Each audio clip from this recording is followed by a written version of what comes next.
સાથે જોડાયેલા તમામ જનોને હું અહીંયા આવકારો તો છું, પણ આ ચિરાગની ખોટ આપણને હંમેશા પડશે. એ પરિવારને આપણે ક્યારેય સાંત્વના પૂરા શબ્દ આપી શકીએ એવી આપણે તાકાત નથી મળવાની, પણ પરમાત્મા આપણને બધાને સહજ ભાવ આપે અને આ પડકારમાં આપણે ભીખુભાઈની સાથે છીએ, એ પરિવારની સાથે છીએ, વિમળાબેનની સાથે છીએ, ચિરાગના સાસુ અને સસરા એ પરિવારની સાથે પણ આપણે છીએ એવો ભાવ વ્યક્ત કરીએ છીએ અને આજના કાર્યક્રમને આપણે આગળ વધારીએ. હાર્દિક અનમ્યુટ કરજે. હાર્દિક અનમ્યુટ. હાર્દિક આભાર સાહેબ. દર્શક મિત્રો, આપણે કોઈ પણ પરિસ્થિતિ માટે આપણે સૌ પ્રયત્નો કરી શકીએ, પણ પરિસ્થિતિ બદલી શકતા નથી, કેમ કે પરિસ્થિતિ અંતે તો કુદરતના હાથમાં જ હોય છે. આપણાથી જેટલા પ્રયત્નો થાય એટલા આપણે કરીએ છીએ. આપણે સૌએ દર્શક મિત્રો સાથે મળીને સ્વ ચિરાગ અને એમના પરિવારને એક શ્રદ્ધાંજલિ તેમજ ભાવાંજલિ તેમજ એક સાંત્વના આપવાની છે. મારે આ કાર્યક્રમના દોરને આગળ વધારવો છે, તેમજ ચિરાગભાઈ શું વ્યક્તિત્વ હતા અને એમનું લાઈફ કેવી રહી એના વિશે આપ સૌને વાત કરવી છે. પણ પહેલા આપ સૌને મારે એક વિનંતી પણ કરવી છે કે જે પણ દર્શક મિત્રો જે ઝૂમમાં જોઈન થયા છે અથવા તો જે ફેસબુક પેજીસ પર લાઈવ જોઈ રહ્યા છે, એ તમામને વિનંતી છે કે આ જે લાઈવ સેશન છે, આ જે વિડીયો છે, વધારેમાં વધારે શેર કરવામાં આવે, ગ્રુપ શેરિંગ કરવામાં આવે, કેમ કે આજે આપણે એક ઘટના પરથી કંઈક બોધપાઠ લેવાના છીએ અને આ બોધપાઠનો જે અસર છે એ કોઈક વ્યક્તિ સુધી કદાચ પહોંચી જશે ને તો એમનું જીવન બચી જશે, એમનું જીવન એક આખું ચેન્જ થઈ જશે. દર્શક મિત્રો, ચિરાગના પરિચયની વાત કરીએ તો સ્વ ચિરાગ ભીખુભાઈ ટીમ્બડિયા કે જેઓ સૌરાષ્ટ્ર પટેલ સેવા સમાજના એક સંનિષ્ઠ કાર્યકર અને એક સમાજ સેવક શ્રી ભીખુભાઈ બિરજીભાઈ ટીમ્બડિયાના બે પુત્રોમાંના એક મોટા પુત્ર હતા. તેઓ મૂળ સૌરાષ્ટ્રના બગસરા તાલુકાના અમરેલી જિલ્લા તેમજ બગુસરા તાલુકાના મોટા માંડવડા ગામના વતની હતા. હાલ તેઓ સુરતમાં સ્થાયી હતા અને સુરતમાં રહીને જ પોતાનું ગુજરાન ચલાવતા હતા. તેમનો જન્મ 29 જાન્યુઆરી 1993 ના રોજ સુરતમાં જ થયેલો હતો. જેમની શૈક્ષણિક લાયકાતની વાતો કરીએ તો ચિરાગભાઈ ડિપ્લોમા સિવિલ એન્જિનિયર હતા અને તેઓ વ્યવસાય બાંધકામ સાથે સંકળાયેલા હતા અને સુરતમાં રહીને જ તેઓ વ્યવસાય કરતા હતા. દર્શક મિત્રો, એમના પારિવારિક સભ્યોનો આપણે જો પરિચય કરીએ તો ચિરાગભાઈ છે એ એમની માતા શ્રીમતી વિમળાબેન ભીખુભાઈ ટીમ્બડિયાના કુખે આ પૃથ્વી પર અવતર્યા હતા. ચિરાગભાઈ 30 જાન્યુઆરી 2015 ના રોજ દીપ્તિબેન પ્રવીણભાઈ રામોલિયા સાથે લગ્ન ગ્રંથિથી તેઓ જોડાયા હતા અને તેમનું આ લગ્ન જીવન 6 વર્ષથી વધારે સફળતાપૂર્વક ચાલ્યું અને હાલમાં તેઓને કિલકિલાટ કરતો 3 વર્ષનો આપણને અંદરથી એક પીડા જાગે એ ટાઈપનો 3.5 વર્ષનો તેમનો પુત્ર રેહાંશ છે. ચિરાગભાઈનું સાસરું મૂળ સૌરાષ્ટ્રના અમરેલી જિલ્લાના લીલિયા તાલુકાના આંબા ગામે છે. એમના સસરા અને સાસુ પણ આપણી વચ્ચે આ લાઈવ સેશનમાં ઉપસ્થિત છે. એમના સસરા શ્રી પ્રવીણભાઈ રામોલિયા તેમજ સાસુ શ્રીમતી ભાનુબેન પ્રવીણભાઈ રામોલિયા ને પણ આપણે સ્વાગત કરીએ છીએ. ચિરાગભાઈના પરિવારની આગળ વાત કરીએ તો ચિરાગભાઈના નાના ભાઈ કે દિવ્યાંગ ભીખુભાઈ ટીમ્બડિયા કે જેઓ હાલ રશિયાથી તેઓ પોતાનો અભ્યાસ કરી રહ્યા છે અને આવતીકાલે તેઓ ઘણા બધા પરિસ્થિતિમાંથી પસાર થઈને સુરત તેઓ પહોંચવાના છે. ચિરાગભાઈ ને એક નાની બહેન પણ છે જેઓ પરિણીત છે, શ્રીમતી ભૂમિકાબેન રાહુલભાઈ ઉમરેઠિયા. દર્શક મિત્રો, ચિરાગભાઈ સાથે મારે તો ખૂબ અંગત મિત્રતાનો નાતો હતો. મારા એક બાજુ કહીએ તો પડોશી પણ હતા. રોજ અવારનવાર એમને મળવાનું થતું હતું. એટલે એમના જે સ્વભાવ છે, એમનું જે વ્યક્તિત્વ છે, એમને હું ખૂબ સારી રીતે નજીકથી ઓળખું છું. એમના જો વ્યક્તિત્વ અને સ્વભાવની વાત કરું તો ચિરાગભાઈ ખૂબ જ સ્વભાવે સરળ, મળતાવડા તેમજ હસમુખા હતા. સાથે સાથે તેમનામાં એક આજુબાજુના લોકો છે, એમના સગા સંબંધીઓ છે અને અન્ય લોકોને મદદ કરવાની ભાવના એ ખૂબ ઉચ્ચ પ્રકારની હતી. ચિરાગભાઈ હર હંમેશ તેમના પિતા જે રીતે સેવા કરી રહ્યા છે, સમાજમાં લોકોને કંઈક મદદરૂપ થાય તેના હંમેશાના ચીલા પર જ ચાલ્યા છે. જેવી રીતે ભીખુભાઈ સાહેબ હરમની સેવાકીય પ્રવૃત્તિ જેવું કે બ્લડ ડોનેશન કેમ્પ હોય, વૃક્ષારોપણ હોય, વ્યસન મુક્તિ હોય, કોઈ ગરીબ કે મધ્યમ વર્ગના લોકોને કઈ આર્થિક અથવા તો કોઈ બીમારી રિલેટેડ કોઈ પણ પ્રશ્ન હોય તો ભીખુભાઈ હર હંમેશ દરેક સોસાયટી, સમાજ કે લોકો સાથે ઉભા રહ્યા છે. તેવી જ રીતે ચિરાગભાઈ પણ પિતાના પંથે ચાલીને હર હંમેશ લોકોને મદદરૂપ થયા છે. આ પરથી આપણને એક કહેવત છે હંમેશા સાચી જણાય કે મોરના ઈંડા ક્યારેય ચીતરવા ના પડે. એ આપણને આ સમગ્ર જે મેં પરિચય કીધો એમાંથી આપણને એની ઝલક જાણવા મળે છે. મારા મિત્રતાના નાતે ચિરાગભાઈ સાથે મારી અંગત મિત્રતા હતી, તો મારે પણ એમને એક શ્રદ્ધાંજલિ આપવી છે. મારે એક શાયરી સ્વરૂપે એમને શ્રદ્ધાંજલિ આપીને આ કાર્યક્રમના દોરને આપણે આગળ વધારવો છે. दोस्ती में सब कुछ भुलाए बैठे हैं, दोस्ती में सब कुछ भुलाए बैठे हैं, चिराग यादों के जलाए बैठे हैं, चिराग यादों के जलाए बैठे हैं, हम तो जिएंगे उनकी यादों में, हम तो जिएंगे उनकी यादों में, यह मौत से शर्त लगाए बैठे हैं, यह मौत से शर्त लगाए बैठे हैं. धन्यवाद दर्शक મિત્રો. હવે કાર્યક્રમના દોરને આપણે આગળ વધારવો છે. આપણે સૌએ સાથે મળીને આ કાર્યક્રમમાં સૌપ્રથમ ચિરાગને અને એમના પરિવારને સાંત્વના આપવી છે.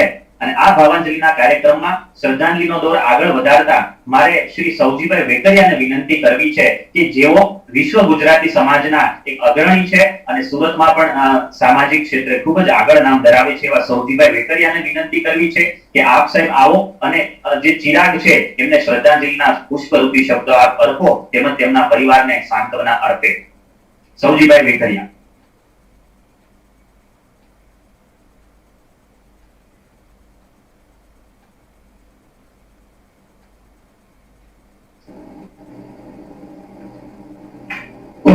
ચિરાગ આપો સૌજીભાઈને. હા, સૌજીભાઈને અનમ્યુટ કરું છું પણ ત્યાંથી એ કરતા નથી એટલે. સૌજીભાઈ ત્યાંથી અનમ્યુટ કરો તમે. આપો હરિભાઈ. હા ઓકે આવી ગયા. હા આ સૌજીભાઈ સંભળાય છે અવાજ? બોલો. નમસ્કાર. સ્વ ચિરાગ ભીખુભાઈ ટીમ્બડિયાના અવસાનથી સમગ્ર બગસરા મિત્ર મંડળ અને ભીખુભાઈના બહોળા મિત્ર મંડળ દુઃખની લાગણી અનુભવે છે. ભીખુભાઈ હંમેશા બગસરા મિત્ર મંડળ સાથે વર્ષોથી મારી સાથે જોડાયેલા છે. કાનજીભાઈ વાત એ કરી છે ને દોહરાવતો નથી, પણ એ દ્રશ્ય જિંદગીમાં ક્યારેય નહીં ભૂલાય જે ચિરાગની પત્ની અમને કહ્યું એ. આજે ભીખુભાઈ ટીમડિયાના પરિવાર ઉપર આવેલા દુઃખમાં સૌ સમાજ અને વિશ્વ ગુજરાતી સમાજ પણ સામેલ છે, જોડાયેલો છે. અને બગસરા મિત્ર મંડળ અને વ્યક્તિગત રીતે હું ભાવાંજલિ અર્પું છું ચિરાગને. અને આજના કાર્યક્રમથી અનેક શકશું એની શ્રદ્ધા છે, શ્રદ્ધા સાથે છે. અને બીજો આપણે આનાથી વધારે લાચારી સિવાય કઈ વ્યક્ત કરી શકતા નથી. ફરીથી ચિરાગને હું હૃદયપૂર્વકની ભાવાંજલિ પાઠવું છું. આભાર સૌજીભાઈ વેકરિયા સાહેબ. ઓકે. આ લાઈવ સેશનની અંદર આ લાઈવ સેશનની વચ્ચે આપણી વચ્ચે શ્રી લોક સમર્પણ રક્તદાન બેંકના જે પ્રમુખ છે શ્રી હરિભાઈ કચિરિયા તેઓ પણ ઉપસ્થિત થયા છે. મારે હરિભાઈને આ પ્રસંગે વિનંતી કરવી છે કે આપ પણ ચિરાગને ભાવાંજલિ અર્પો અને તેમના પરિવારને સાંત્વના અર્પો. હરિભાઈ કચિરિયા. ઓમ શાંતિ. શ્રી સૌરાષ્ટ્ર પટેલ સેવા સમાજ, જય જવાન નાગરિક સમિતિ કે લોક સમર્પણ બ્લડ બેંક જેવી અનેક વિવિધ સંસ્થાઓ સાથે જોડાયેલા ખૂબ મનોબળ વાળા એવા આદરણીય શ્રી ભીખુભાઈ ટીમડિયાના યુવાન પુત્ર શ્રી ચિરાગનો ભોગ કોરોનાના રોગે લીધો. લોક સમર્પણ પરિવાર અને વિવિધ સંસ્થાઓ ખૂબ દુઃખની લાગણી સાથે શોકની લાગણી અનુભવે છે. મિત્રો, આપણે બધા જ જાણીએ છીએ અને યુવાનોએ ખાસ કરીને આમાંથી પ્રેરણા લઈને જો કોરોનાથી બચે અને જે રીતે કોરોના પછીનો જે રોગ છે ફંગસ નામનો, એના નામ લેતા માત્ર આપણા શરીરમાં જુજારી છૂટી જાય. મિત્રો, આપણે વિવિધ આવેલા ફોટાઓ જોઈએ અને આ રોગની જે ભયાનક સ્થિતિ છે એનું જો આપણે ધ્યાન ધરીએ તો આપણને ખૂબ જ એમ થાય કે આ રોગ કોઈને પણ ન થાય. કોરોના કાળમાં આપણે ચિરાગ જેવા અનેક યુવાનોને ગુમાવ્યા છે. મિત્રો, જે પરિવારના યુવાનો જતા છે એને આ દુઃખનું ધ્યાન થતું છે. મારે તો એટલું જ કહેવું છે કે મિત્રો, આપણે બધાએ જેવી રીતે ભીખુભાઈના અને પરિવારને આ દુઃખના દિવસો જોવા પડ્યા છે એવા દિવસો કોઈના પણ પરિવારને ન જોવા પડે તો સરકારની જે ગાઈડલાઈન છે એ પ્રમાણે આપણે સખત પાલન કરીએ અને કોરોના નામનો રોગ કોઈને પણ ન થાય. જો કોરોના થાય અને આવનારા સમયમાં ફંગસ નામનો પણ એને રોગ થવાની શક્યતાઓ રહેલી છે, ત્યારે જો આપણે કોરોનાથી જ અટકીશું તો આવા યુવાનોનો ભોગ લેતા આપણે અનેક યુવાનોને બચાવી શકીશું. હું ફરી એક વખત ભીખુભાઈ ટીમ્બડિયા પરિવાર ઉપર આવી પડેલ દુઃખને યાદ કરીને એના પરિવાર ઉપર આવી પડેલ દુઃખને ભગવાન સહન કરવાની શક્તિ આપે એવી પ્રાર્થના કરું છું અને લોક સમર્પણ રક્તદાન કેન્દ્ર વતી હું દિલાસો આપું છું. જય હિન્દ, ઓમ શાંતિ. આભાર હરિભાઈ કથિરિયા સાહેબ. આ લાઈવ સેશનની અંદર આપણી વચ્ચે ભીખુભાઈ ટીમ્બડિયા પરિવાર જે છે એમના એક પારિવારિક મિત્ર તેમજ બગસરા તાલુકાના એક અગ્રણી મનુભાઈ મુગલપરા સાહેબ પણ આપણી વચ્ચે ઉપસ્થિત છે. મારે મનુભાઈ મુગલપરા સાહેબને પણ વિનંતી કરવી છે કે આપ પણ આ પ્રસંગે શ્રદ્ધાંજલિના બે શબ્દો પરિવારને જણાવશો. મનુભાઈ મુગલપરા સાહેબ. ભીખુભાઈના પરિવાર સાથે વર્ષોથી અમારો આખો પરિવાર જોડાયેલો છે. મારા પપ્પાના મિત્ર, ભીખુભાઈના પપ્પાના મિત્ર બધા વર્ષોથી જોડાયેલા છે. ભીખુભાઈ મારા હૃદયના એક મિત્ર છે. ચિરાગને ગુમાવતા મુગલપરા પરિવાર, તનસુખભાઈ મુગલપરા, મનુભાઈ મુગલપરા એ બધા દુઃખની લાગણી અનુભવે છે અને એ ખોટ ક્યારેય પૂરી શકાય એવી સ્થિતિ નથી. અને મુગલપરા પરિવાર, તનસુખભાઈ પરિવાર આ બધા હૃદયથી ભીખુભાઈને શ્રદ્ધાંજલિ આપે છે. અને કાનજીભાઈને આ જે કાર્યક્રમનું આયોજન થયું એ હું એક મિત્ર તરીકે અને બીજા નંબરમાં જે કોવિડ સેન્ટરો જે ચાલુ કર્યા છે સુરતની અંદર, એ પણ ગુજરાત પૂરું નોંધ લે એવા કાર્યક્રમો થયા છે. અને ભીખુભાઈને હૃદયથી અમે શ્રદ્ધાંજલિ હું આપું છું. આભાર મનુભાઈ.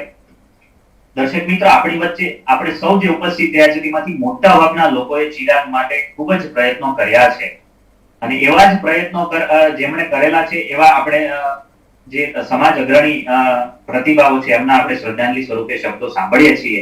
અને એવા જ એક સમાજ અગ્રણી તેમજ ભીખુભાઈ ટીમ્બડિયા પરિવારના મિત્ર તેમજ મેડિસિન તેમજ ફાર્મસી ક્ષેત્રે અગ્રણી કહી શકાય એવા શ્રી મનસુખભાઈ રૈયાણી પણ આપણી વચ્ચે આ લાઈવ સેશનની અંદર ઉપસ્થિત છે. મારે મનસુખભાઈ રૈયાણીને પણ વિનંતી કરવી છે કે આપ પણ આ લાઈવ સેશનની પધારો અને ચિરાગભાઈને શ્રદ્ધાંજલિના પુષ્પરૂપી શબ્દો અર્પણ કરશો. મનસુખભાઈ રૈયાણી છે. નમસ્કાર. નમસ્કાર. નમસ્કાર. નમસ્કાર.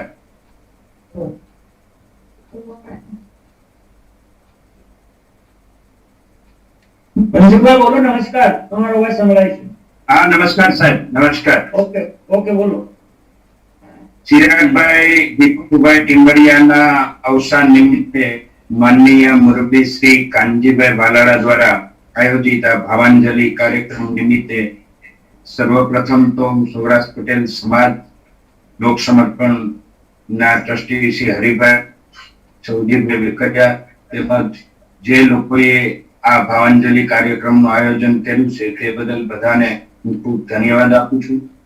ચિરાગ, જે કાનજીભાઈએ વાત કરી કે ચિરાગનું અવકાળે અવસાન થવાથી જે ભીખુભાઈ ટીમ્બડિયાના પરિવાર ઉપર જે દુઃખની આફત આવી પડી છે તે નિમિત્તે આપણે ભગવાનને પ્રાર્થના કરીએ કે આવા કપરા સંજોગોની અંદર ભીખુભાઈને અને તેમના પરિવારને દુઃખ સહન કરવાની શક્તિ ઈશ્વર આપે.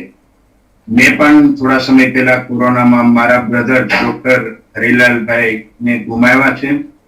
એનું પણ મને દુઃખ છે. પણ જે આ કાર્યક્રમ દ્વારા કાનજીભાઈએ જે આયોજન કર્યું છે કે બીજા ચિરાગો ન બુઝાય અને આપણામાં કંઈક જાગૃતિ આવે, આપણે કોરોના સંક્રમણ બાબતે થોડા જાગૃત થઈએ, સરકારની ગાઈડલાઈનનું પાલન કરીએ અને જે મ્યુકોરમાઇક્રોસિસ નામનો જે નવો ડિસીઝ કોરોના સાથે સંક્રમિત થયો છે તેમાં આપણા કોઈ પણ મિત્રો કે જે મેક્સિમમ તો ડાયાબિટીસ પેશન્ટ હોય છે તેમને વધુ આ ડિસીઝ થવાની શક્યતાઓ રહે છે. તો એ લોકોએ પણ કાળજી રાખે એવું વાકાણી સાહેબના મંતવ્યથી આપણે આમાં જાણીશું અને આ સંદેશ સમગ્ર ગુજરાતમાં ફેલાવીએ. કાનજીભાઈ હર હંમેશ સૌરાષ્ટ્ર સમાજના હિત માટે ઘણા બધા કાર્યક્રમો કરતા રહ્યા છે અને આ કોરોના સંક્રમણ નિમિત્તે એમણે જે આઇસોલેશન થવામાં કોરોના સંક્રમણ લોકોને મદદરૂપ થવાનું જે ભગીરથ પેડું ઝડપ્યું છે તે બદલ હું એમને ખૂબ ધન્યવાદ આપું છું. અને ઓકે,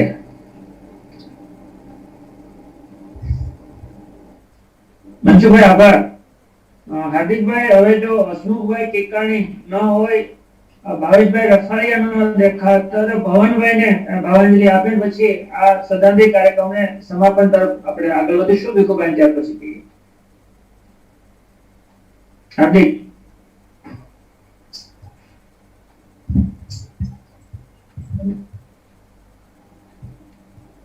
કુમાર, તારે હાર્દિકભાઈને અનમ્યુટ કરવાના છે. ભવાનભાઈ ને અનમ્યુટ કરેલા છે, હાર્દિકભાઈ ને અનમ્યુટ જ છે. હાર્દિકભાઈ, આ પ્રસંગે હું ભવાનભાઈ નવાપરા સાહેબને વિનંતી કરીશ કે જેઓ વરાછા કોઓપરેટિવ બેંકના ચેરમેન છે કે ચિરાગભાઈને આ સેશનની અંદર શ્રદ્ધાંજલિ અર્પણ કરશે. ભવાનભાઈ નવાપરા સાહેબ. નમસ્કાર. આપણા સૌના પરમ મિત્ર ભીખુભાઈ ટીબડિયાના પુત્ર ચિરાગ ને કરોનાને ભોગ લીધો. ખૂબ દુઃખ થાય છે આ સમાચાર સાંભળીને. એટલો બધો અમને દુઃખની લાગણી થઈ. અને ભીખુભાઈએ ખૂબ મહેનત કરી, ડોક્ટરોએ ખૂબ મહેનત કરી, પણ આપણે એને બચાવી નહીં શક્યા. ભીખુભાઈ પરિવાર પર આવી પડેલા આ દુઃખમાં સૌરાષ્ટ્ર પ્રદેશ સમાજ અને સામાજિક સંસ્થાઓ અને અમે બધા મિત્રો એમની સાથે છીએ. આ દુઃખ સહન કરવાની પરમાત્મા એને શક્તિ આપે અને આ દુઃખમાંથી ખૂબ ઝડપથી બહાર આવે એવી પ્રભુને પ્રાર્થના. અને ચિરાગને પરમ કૃપાળુ પરમાત્મા પોતાના ચરણોમાં સ્થાન અર્પિત કરે અને ચિર શાંતિ આપે તેવી અભ્યર્થના સાથે શ્રદ્ધાંજલિ. ઓકે, આભાર ભવાનભાઈ. આભાર ભવાનભાઈ. દર્શક મિત્રો, હવે આપણે એમની પાસે એમના શબ્દો જાણવા છે કે જેમણે આ ચિરાગનું જે દુઃખ છે એ વધુમાં વધુ અનુભવ્યું છે, પરંતુ મજબૂત તેમજ મક્કમ મનોબળથી એમને સહન કરી ભગવાનની જે કૃપા છે, ભગવાનના જે કથની છે તેમણે સહજ સ્વીકાર કરી છે. એટલે હું ભીખુભાઈ ટીબડિયા સાહેબને વિનંતી કરીશ કે તેઓ આ સેશનની અંદર ચિરાગને શ્રદ્ધાંજલિ ભાવાંજલિ અર્પણ કરશે. ભીખુભાઈ ટીબડિયા સાહેબ. ભીખુભાઈ ટીબડિયા સાહેબ હજુ લગભગ કનેક્ટ નથી થયા અથવા નામ આમાં આવતું નથી. જો હો તો હાથ ઊંચો કરો ને તો અહીંથી અનમ્યુટ કરું.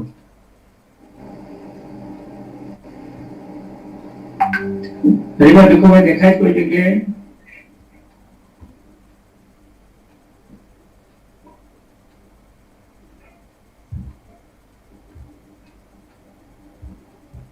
ભીખુભાઈ બેઠા હતા. ભીખુભાઈ બોલો, કોઈ જગ્યાએ હોતો એમની આસપાસમાં પણ લોકો કોઈ જો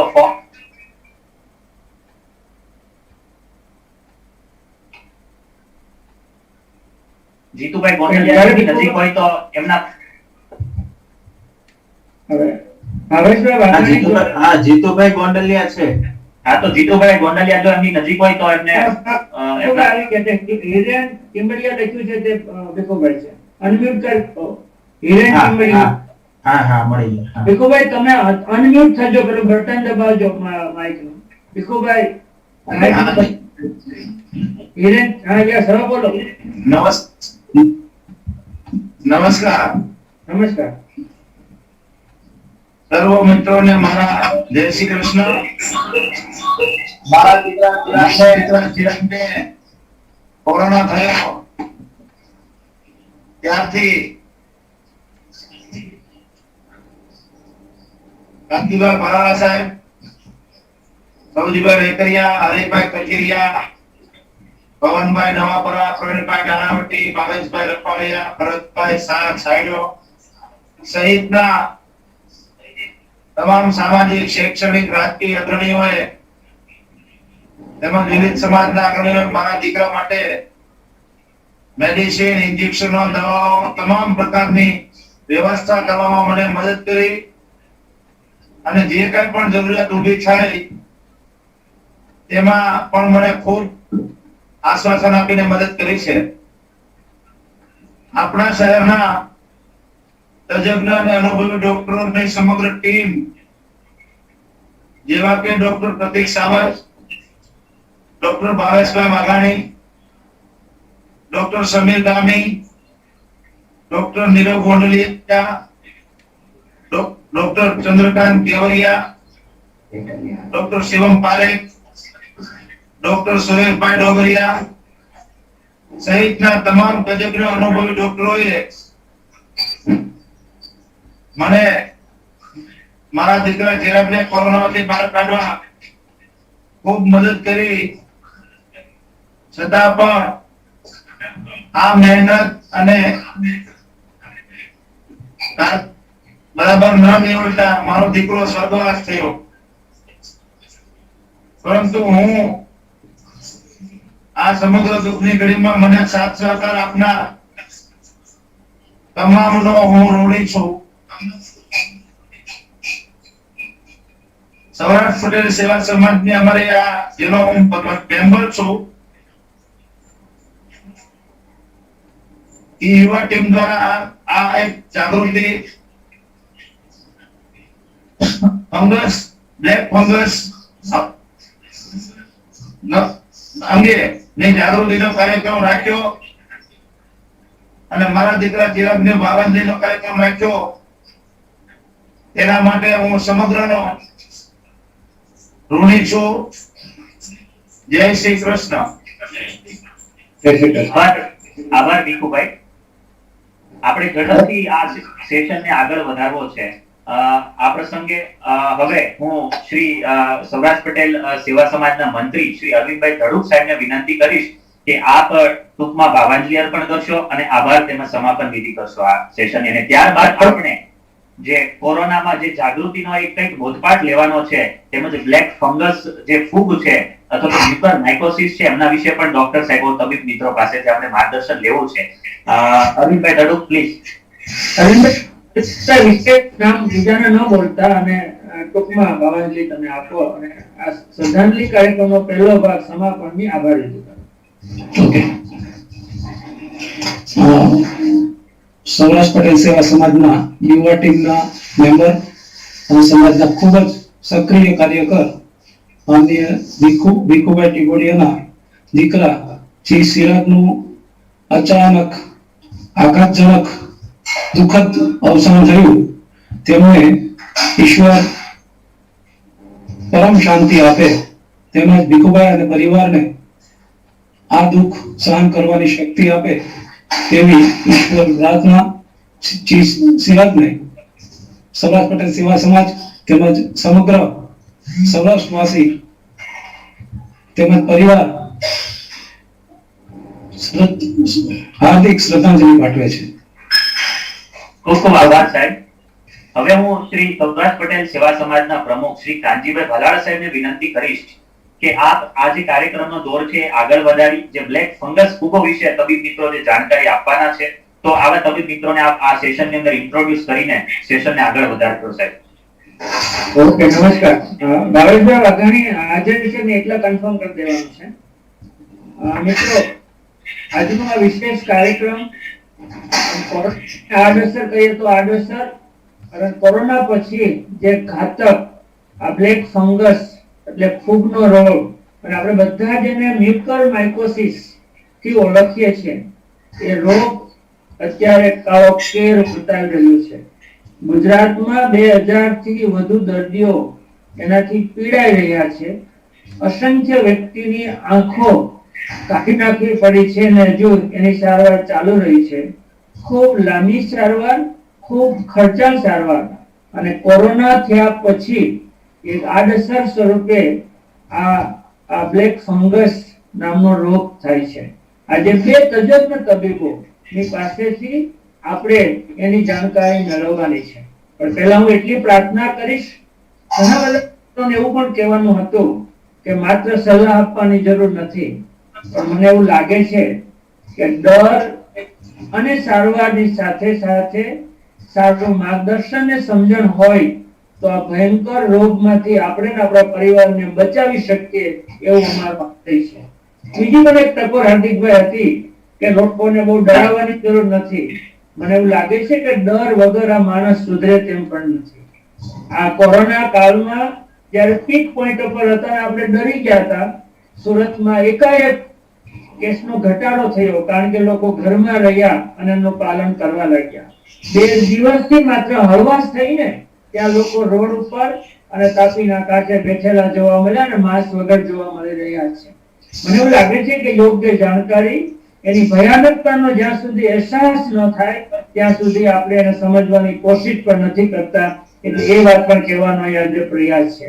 આ બ્લેક ફંગસ એ શું છે, એમાં દર્દીને શું થાય, એનાથી બચવા આપણે શું ઉપાય, કેવા રોગ, કેવી પરિસ્થિતિ હોય તો બ્લેક ફંગસ થાય છે, કોરોના પછી શું કાળજી લેવી, આ અસંખ્ય પ્રશ્નો આપણા મનમાં છે. કારણ કે કોરોનામાં તો પીએચડી થઈ શકાય એટલું નોલેજ બધાને ભરી ભરીને જાણકારી મળી ગઈ છે. પણ આ બ્લેક ફંગસ એટલે શું, એની ભયાનકતા તો કદાચ તબીબ પણ ન વર્ણવી શકે એવી ભયાનકતા છે. આપણે કોઈને ડરાવવાનો આશય નથી, પણ આ બ્લેક ફંગસને કારણે આપણા અસંખ્ય જીવ જઈ રહ્યા છે ત્યારે આપણે એને સમજવાના છે. જો ડોક્ટર ભાવેશભાઈ વાઘાણી આવ્યા છે, હાર્દિકભાઈ, મારે પહેલો પ્રશ્ન એમને પૂછવો હતો. જ્યારે આવે ત્યારે મને ધ્યાન દોરવાનું છે. કલ્યાણભાઈ શેખડા આવી ગયા છે, ભાવેશભાઈ વાઘાણી આવી ગયા છે સર. હા, તો ભાવેશભાઈ વેલકમ. ભાવેશભાઈ, તમને મારો પહેલો પ્રશ્ન એટલે પૂછવાનો છે, તમે ચિરાગની સારવાર કરી છે, ખરી ભાવનગરી ત્યારે કહેવાશે કે ચિરાગને જે રીતે આ દુનિયામાંથી જવું પડ્યું છે એ રોગ તમે શું સારવાર કરી અને ત્યાંથી આપણે જાણકારીને આગળ વધારવાની છે. Bhaveshbhai welcome. Thank you very much Kajibhai. Bhaveshbhai સૌપ્રથમ તો બોલો. ઓકે, અવાજ આવે છે સાહેબ? હા, યસ, આવે. સૌપ્રથમ તો ભીખુભાઈ ટીમ્બડિયાના પરિવારને આ સંકટના સમયમાં સાંત્વના પાઠવું છું કે જે જલ્દી આ ખરાબ સમયમાંથી બહાર નીકળી જાય. જ્યારે મેં પહેલી વાર એમને જોયા આઈડીસીસી હોસ્પિટલમાં, એ પ્રતિક સાવસ્કરની ટીમમાં અંડર એડમિટ થયેલા હતા. એ વખતે ઓલરેડી 15 લીટર ઓક્સિજન અને બાયપેપના સપોર્ટ પર હતા. એમની બીમારી બહુ જ રેપિડલી પ્રોગ્રેસ થઈ ગઈ. શરૂઆતમાં ઓક્સિજન પરથી 2 લીટર પરથી 5 લીટર અને 15 લીટર, અને એ પછી એમને બાયપેપ રાખવા મળ્યા. સમય એ ટાઈમ દરમિયાન એમને બધી જ જે જરૂરી સારવાર, રેમડેસિવિર ઇન્જેક્શન, સ્ટીરોઇડના ઇન્જેક્શન, એ સિવાય એમને ઇટોલિઝુમાબનું ઇન્જેક્શન પણ આપેલું. આ છતાં પણ એમને થોડા દિવસો પછી 3-4 દિવસ પછી એમને બીજું સેકન્ડરી ઇન્ફેક્શન થયું. એ ઇન્ફેક્શન પછી એમની કન્ડિશન વધારે ઝડપથી બગડી, એમને વેન્ટિલેટર પર મૂકવા પડ્યા. એમને હાયર એન્ટીબાયોટિક પણ ચાલુ કરેલી, છતાં પણ એમને અમારી ટીમ એમને બચાવી શક્યા. ભાઈ, મારો પ્રશ્ન એવો જ છે ચિરાગ રિલેટેડ કે સામાન્ય રીતે કોરોનામાંથી યુવાનો ઝડપથી બહાર નીકળી જતા હોય છે. મોટી ઉંમર હોય, ડાયાબિટીસના દર્દી હોય તો આવું થાય. તો યુવાનને આ રીતે કોરોનામાંથી આપણે કેમ ન બચાવી શકીએ? શું પરિસ્થિતિ એવી થઈ? કાંજીભાઈ, જે લાસ્ટ આપણો જે ફર્સ્ટ વેવ હતો, જે જૂન જુલાઈ લાસ્ટ યર, એ વખતે જે કોવિડની સ્ટ્રેન હતી ને, એમાં એટલો મૃત્યુદર વધારે નહીં હતો. અને સ્પેસિફિકલી યુવાનોમાં તો ઓલમોસ્ટ કોઈ મૃત્યુ હતું જ એવું સાંભળ્યું આપણે.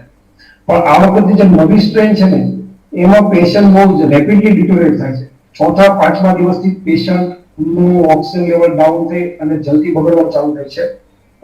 બીજું કારણ એ છે કે આમાં છે ને, આ સેકન્ડ જે આ નવી સ્ટ્રેન છે, બ્રિટન સ્ટ્રેન છે, આફ્રિકન સ્ટ્રેન છે, એમાં છે ને વાસ્ક્યુલર કોમ્પ્લિકેશન બહુ છે.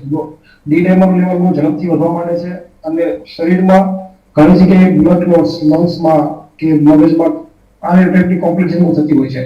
આ વખતમાં યુવાન વર્ગમાં થવાનું એક રીઝન મુખ્ય એ છે કે મોટાભાગના યુવાનો 40 વર્ષથી નીચેના વેક્સિનેટ થયા નથી, અને મોટાભાગના યુવાનો એમના પરિવારની ઘણું સાંભળ્યું છે કે એમના ફાધર એડમિટ હોય છે કે મધર એડમિટ હોય છે, અને એમાં યુવાનોની દોડધામમાં હોય છે. રેમડેસિવિર ઇન્જેક્શન શોધવાના ધર્મમાં એ લોકો સંક્રમિત થયા છે અને વધારે ઇન્ફેક્ટ થયા છે. અને આ એક મેઇન રીઝન છે કે યુવાનોમાં આ વખતની સ્ટેજમાં વધારે ઇન્ફેક્શન છે અને મૃત્યુદર પણ વધારે છે. ભાવેશભાઈ, આપણે મૂળ વાત પર આવીએ. આજે તમે સજેશન કરેલો વિષય હતો મ્યુકોરમાઇકોસિસ. આ બ્લેક ફંગસ વિશે જાણવું છે. આપણી સાથે બાકીના જવાબ આપવા માટે આપણે કલ્યાણભાઈ શેખડા સાહેબ ઉપસ્થિત છે. તમે નહોતા અને એનો પરિચય આપ્યો હતો. લંડન થી ડોક્ટર કલ્યાણભાઈ શેખડા આપણી સાથે જોડાયેલા છે. એ પણ તમારી સાથે બ્લેક ફંગસ અંગે વિશેષ જાણકારી આજે દર્શક મિત્રોને આપશે. મને લાગે છે કે ગુજરાતમાં અત્યારે સૌથી વધુ જાણકારીની કોઈને જરૂર હોય તો બ્લેક ફંગસ અંગેની છે. આ નવો ઘાતક રોગ એ માણસને ભરખી રહ્યો છે અને અસહ્ય પીડા ભોગવી રહ્યા છે. ત્યારે આ બ્લેક ફંગસ અંગે આપણે જાણવું જોઈએ અને એટલે જ આ વિશેષ કાર્યક્રમ આપણે યોજે છે. આજના આ કાર્યક્રમમાં આ ઝૂમ ની અંદર 400 થી વધુ લોકો જોડાયા છે. એટલું નથી, પણ રિયલ નેટવર્ક ની યુટ્યુબ ઉપર આ ટીવીમાં લાઈવ થઈ રહ્યો છે. રિયલ નેટવર્ક ઉપર આ કાર્યક્રમ લાઈવ થઈ રહ્યો છે અને ફેસબુક ના જે પેજીસ છે એમાં પણ આ કાર્યક્રમ લાઈવ થઈ રહ્યો છે. ત્યારે બ્લેક ફંગસ નામના રાક્ષસને આપણે જાણવો છે. એનો કલર તો કાળો છે, પણ જે ઘરમાં ઘટના બને છે ને એના જીવનમાં આ કાળો રંગ પથરાઈ જાય છે. આપણે એટલે આ જાણવો છે. અને એટલે જ ભાવેશભાઈ, તમને પહેલો પ્રશ્ન, આ બ્લેક ફંગસ એ શું છે અને એમાં દર્દીને શું થાય, એવો ટૂંકો જવાબ તમારી પાસેથી જોઈએ છે અને પછી લંબાણપૂર્વક આપણે ચર્ચા કરીએ. મ્યુકોરમાઇકોસિસ નામની બીમારી છે એ મ્યુકોરમાઇસિસ નામની ફૂગથી થતો રોગ છે. આ ફૂગ નોર્મલી આપણી આસપાસના વાતાવરણમાં જમીનમાં જોવા મળે છે. જ્યાં સડેલા પાંદડાઓ, છાણ કે અમુક ઓર્ગેનિક પદાર્થો હોય એમાં આ ફૂગ બને છે. અને આ ફૂગના જે સૂક્ષ્મ કણો હોય જેને આપણે સ્પોર કહીએ, આ સ્પોર વાતાવરણમાં ફરતા હોય છે. સામાન્ય જે લોકો હેલ્ધી છે, જેની રોગપ્રતિકારક શક્તિ સારી છે, એટલે આ ફૂગ કોઈ પણ જાતનું નુકસાન પહોંચાડતું નથી. પણ જે દર્દીઓની રોગપ્રતિકારક શક્તિ સારી નથી, જેમ કે ડાયાબિટીસ દર્દીઓ છે, એમાં આ ફૂગ જે સૂક્ષ્મ કણો સ્પોર છે એ આપણા નાક મારફતે આપણા શરીરમાં પ્રવેશે છે અને આ મ્યુકોરમાઇકોસિસની બીમારીની તક ઝડપી લે છે. મેં સમજી શકાણું. હવે મને એવું લાગે છે કે કલ્યાણભાઈ શેખડા છે, અહીંયા છે, ડોક્ટર શેખડા છે. મારે તમને પ્રશ્ન પૂછવો છે. બંને તબીબોને સાથે તમારી જાણકારી તમારા દર્શક સુધી પહોંચાડતા રહીએ. શેખડા સાહેબ, હવે સંભળાય છે? હા સંભળાય છે, બોલો. મારો પહેલો પ્રશ્ન એવો છે કે સાહેબે કીધું એમ જમીનમાં જે ફૂગ હોય, ફૂગના કણો શ્વાસમાં કે ચામડીના સ્પર્શમાં આવે ને આપણે આ ફંગસ નામનો રોગ થાય છે. પણ આ કોરોનાના દર્દીને જ આ બ્લેક ફંગસ શું કરવા થાય છે, એ સવાલનો જવાબ મારે તમારી પાસે જોઈએ છે. હા કાનજીભાઈ, એમાં એવું છે કે કોરોનાના દર્દીઓના ઘણા બધા કારણો હોઈ શકે.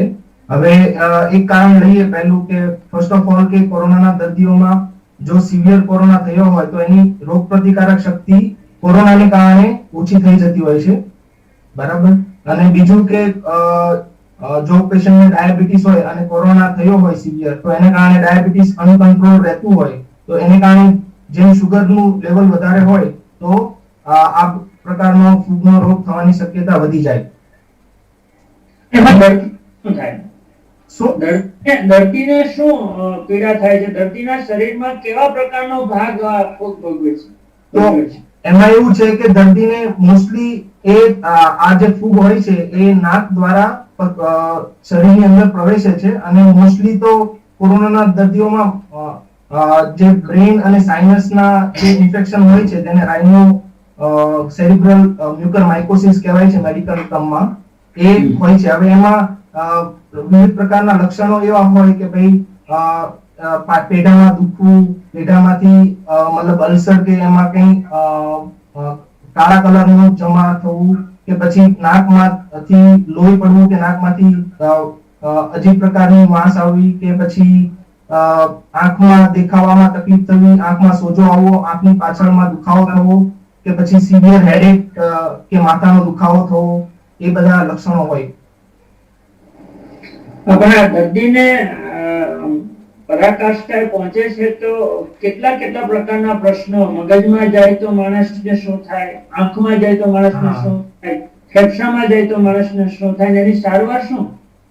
હવે જો ફર્સ્ટ ઓફ ઓલ જે નાકમાંથી બ્રેઇનમાં પ્રસરે તો એના માટે બ્રેઇનની અંદર જે સ્ટ્રક્ચરો હોય એમાં જો ઇન્વોલ્વમેન્ટ થાય તો એને કારણે જે મગજની નસો હોય એના તકલીફો થઈ શકે. એના કારણે ડબલ દેખાવું કે પછી સિવિયર હેડેક થવું કે માથાનો દુખાવો છે કે જે પેરાસિટામોલ ડોલો લેવા કરતા પણ રાહત થતી નથી, કન્ટિન્યુઅસ માથાનો દુખાવો થયા કરે છે, એ બધા પ્રકારની હોય છે. હવે જો આંખમાં પ્રસરે, કેમ કે બ્રેઇનમાં આ બધું ઇન્ટરકનેક્ટેડ જ હોય છે, આંખ, બ્રેઇન, નાક, મોઢું, સાઇનસ ને એ બધું. જો આંખમાં પ્રસરે તો પછી આંખમાં દેખાવાનું બંધ થઈ જાય, કે પછી આંખ લાલ થઈ જવી, કે આંખમાં સોજો આવવો, આંખની જે પાપણ હોય છે એમાં સોજો આવવો, કે આંખની પાછળના ભાગમાં બહુ જ દુખાવો થવો લપકારા મારીને, અને એ પણ જો પેઇનકિલર લેતા હોય તો પણ રાહત ના થવી.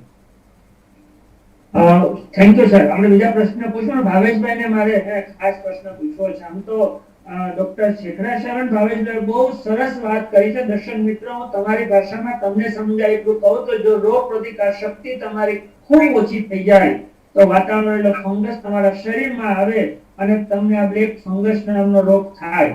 આ બ્લેક ફંગસ નામનો રોગ એ કોરોના કરતા પણ 10 ગણો ઘાતક છે. કોરોના તો સારો છે પણ એના કરતા 10 ગણો ઘાતક છે. એ નાકમાંથી અંદર જાય છે, આંખ કાઢી નાખવી પડે છે, તાળું ઓપરેશન કરાવવું પડે છે, જડબાનું ઓપરેશન કરાવવું પડે છે. બચવા માટે એટલો જ ઉપાય છે. મગજમાં જાય તો ઉપાય નથી, અને ફેફસામાં બ્લેક ફંગસ જાય તો પણ ઉપાય નથી. આપણા ચિરાગને આપણે ગુમાવવો પડ્યો છે. આ બ્લેક ફંગસ એ ખરેખર બહુ સમજવા જેવી વાત છે, અને જો સમજાઈ જાય તો માણસ પોતાના મોઢામાંથી માસ્ક દૂર ન કરે એટલું આ કાર્યક્રમમાં આપણે સમજવાનું છે. વગાડી સાહેબ, મારે તમને સામાન્ય પ્રશ્ન છે, અમારા તમામ દર્શકોને મનમાં એવો પ્રશ્ન છે કે કોરોનાના પહેલા વેવમાં આ રોગ બ્લેક ફંગસ બહુ દેખાયો નહોતો. આ બીજા વેવમાં બ્લેક ફંગસના ગુજરાતમાં 2000 થી વધુ દર્દીઓ છે. તો આટલા બધા પ્રમાણમાં આ ફંગસ થવાનું કારણ તમારી દ્રષ્ટિએ શું? કાંજીભાઈ, પહેલા વેવમાં જે કોરોનાની સંક્રમણ હતું ને એ એટલું વધારે નહોતું, અને એ વખતે એનો મૃત્યુ દર વધારે નહોતો. મીન્સ કે જે શરૂઆત પહેલા વેવમાં જે કોરોના ઇન્ફેક્શન થતું એમાં પેશન્ટ છે ને લેટ ડિક્ટોરેટ થતા હતા. 8મા દિવસે 9મા દિવસે પેશન્ટ જે કોરોના કારણે ઇન્ફેક્ટ થતા એ બગડતા હતા. એટલે પેશન્ટને સ્ટીરોઇડ છે ને અમારે લેટ ચાલુ કરવા પડતા. જ્યારે આ શરૂઆતમાં છે ને, આ જે નવા વેવમાં છે, પેશન્ટ ચોથા દિવસે આપણે એનો સીટી સ્કેન કરાવીએ તો 40% 30% હોય, 5મા 6મા દિવસે એનું ઓક્સિજન લેવલ ડાઉન થવા મળે. એટલે આ જે સેકન્ડ વેવમાં છે ને, આ જે નવી સ્ટ્રેનના માં બહુ ઝડપથી ન્યુમોનિયા વધે છે અને ઝડપથી ઓક્સિજન ઘટે છે. એટલે નોર્મલી કોરોના પેશન્ટમાં સ્ટીરોઇડ ચાલુ કરવાનું મેઇન રીઝન હોય છે જેવું તમારું ઓક્સિજન લેવલ ડાઉનથી નીચે જાય એ જ મોમેન્ટે તમારે સ્ટીરોઇડ ચાલુ કરવાનું હોય. આ નવા સ્ટેજમાં બહુ વહેલા દિવસોમાં ઓક્સિજન લેવલ ડાઉન થવા માંડે છે, એટલે પેશન્ટને એક સ્ટીરોઇડ વધારે આપવું પડે છે. સ્ટીરોઇડ આપવાનું એક મુખ્ય કારણ હોય છે કે જ્યારે પેશન્ટને કોરોનાનું સંક્રમણ થાય ને ત્યારે આપણી જે ઇમ્યુન સિસ્ટમ હોય, આપણું જે રોગપ્રતિકારક તંત્ર હોય એ ઓવરરિએક્ટ કરે છે. એ ઓવરરિએક્શનને કારણે પેશન્ટ બહુ ઝડપથી બગડે છે, પેશન્ટનું ઓક્સિજન લેવલ ડાઉન થાય છે.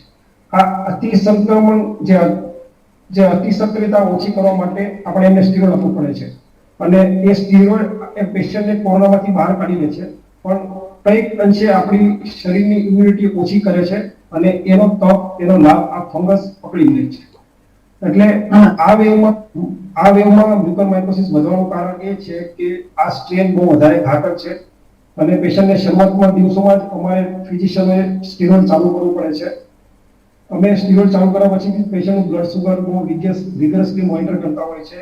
એ છતાં પણ પોસ્ટ કોવિડ પેશન્ટ રિકવર થયા પછી પણ 15 દિવસે મહિને પણ આ મ્યુકોરમાઇકોસિસના કેસો જોવા મળી રહ્યા છે. હા, તમારી વાત અમે સમજી ગયા. દર્શક મિત્રો, વાઘાણી સાહેબની વાત પર હું એટલું સમજી શક્યો છું કે જે આપણને દવામાં સ્ટીરોઇડ ઇન્જેક્શન સ્વરૂપે ટેબ્લેટ તરીકે આપણે લઈએ છીએ, આપણે રોગ પ્રતિકાર શક્તિ ઘટાડે છે, અને રોગ પ્રતિકાર શક્તિ ઘટી જાય ત્યારે બ્લેક ફંગસ થવાની શક્યતા રહેલી છે. વાઘાણી સાહેબ, તમને મારા સવાલ પૂછે ને ત્યાર પછી શેખરા સાહેબને સવાલ પૂછવો છે, પણ તમને મારા સવાલ એ પૂછવો છે કે અત્યારે બ્લેક ફંગસ જે દેખાઈ રહ્યો છે એ કોરોના પહેલા કોઈને થતો તો કે કેમ, અને આ કોરોના ન થયો હોય એવા વ્યક્તિને બ્લેક ફંગસ થવાની શક્યતા ખરી કે કેમ, એ મારે સમજવું છે. કાજીભાઈ, કોરોનાના સમય પહેલા ભાગ્યે જોવા મળતો કેસ કે વર્ષે 1 થી 2 કેસ હું મારી પ્રેક્ટિસમાં જોતો. કદાચ ENT સર્જન આ કેસીસ વધારે જોતા હોય છે. સામાન્ય તરીકે કોરોના ટાઈમમાં આપણે સ્ટીરોઇડ વધારે કરીએ છીએ, વધારે યુઝ થવાથી આ કેસ જોવા મળે છે. એ સિવાય અમુક એવી બીમારીઓ છે જેમાં રોગપ્રતિકારક શક્તિ ઓછી હોય છે, જેમ કે કેન્સરના દર્દીઓ જે કીમોથેરાપી પર હોય છે. એ સિવાય ઓર્ગન ટ્રાન્સપ્લાન્ટ, કિડનીના ટ્રાન્સપ્લાન્ટેશન, બોન મેરો ટ્રાન્સપ્લાન્ટના દર્દીઓ જે ઇમ્યુનો સપ્રેશન પર હોય છે, જે સ્ટીરોઇડ પર હોય છે. એ સિવાય HIV ના દર્દીઓ, એ સિવાય જે સંધિવા રોગના દર્દીઓ હોય જે લાંબા ટાઈમ એ પણ લો ડોઝમાં સ્ટીરોઇડ પર હોય છે. તો આ બધા જે ગ્રુપના દર્દીઓ છે, કેન્સરના દર્દીઓ, ઓર્ગન ટ્રાન્સપ્લાન્ટ, HIV ના દર્દીઓ, સંધિવાના દર્દીઓ, આ એક ગ્રુપ છે કે જેની રોગપ્રતિકારક શક્તિ ઓછી હોય છે અને આ ગ્રુપના દર્દીઓમાં મ્યુકોરમાઇકોસિસના કેસ જોવા મળતા હતા. પણ એ ખૂબ જ જૂજ અને જવને ભાગ્ય જોવા મળતો હતો. વગેરે સાહેબ, મારો બીજો પ્રશ્ન તમારી સાથે એટલે જોડાય છે કે સામાન્ય રીતે જો ફૂગથી થતો આ રોગ હોય તો કોરોનામાંથી હોસ્પિટલમાંથી દર્દી ઘેરે આવે અને બીજા વાતાવરણમાંથી એને શ્વાસોશ્વાસમાં ફૂગ આવે અને પછી આ બ્લેક ફંગસ થાય તો સમજી શકાય. પણ દર્દી હજી હોસ્પિટલમાં જ સારવાર લેતો હોય એ દરમિયાન જ એને ફંગસના લક્ષણ દેખાઈ રહ્યા છે, તો એને ફંગસ કઈ રીતે આવે? જેમ આપણે આગળ ડિસ્કસ કર્યું કાંતિભાઈ કે આ ફંગસ આસપાસના વાતાવરણ છે, જ્યાં હ્યુમિડિટી વધારે હોય, જ્યાં ભેજ વધારે હોય ત્યાં આ ફંગસ બહુ જોવા મળે છે. આ ફંગસ આ જે ફંગસનું ઇન્ફેક્શન છે, મ્યુકોરમાઇકોસિસ, એક ઇન્ફેક્શન હતી, એક માણસમાંથી બીજા માણસમાં ફેલાતું નથી. પણ જ્યારે કોરોનાની સારવાર દરમિયાન મેં વાત કરી કે આ વખતના પીરિયડમાં અમારે બહુ શરૂઆતથી સ્ટીરોઇડ ચાલુ કરી દેવા પડે છે. એટલે એ ઓલરેડી એની ઇમ્યુનિટી ડેમ્પર હોય છે, એની ઇમ્યુનિટી સપ્રેસ હોય છે અને આનો લાભ ખૂબ ઝડપી લે છે.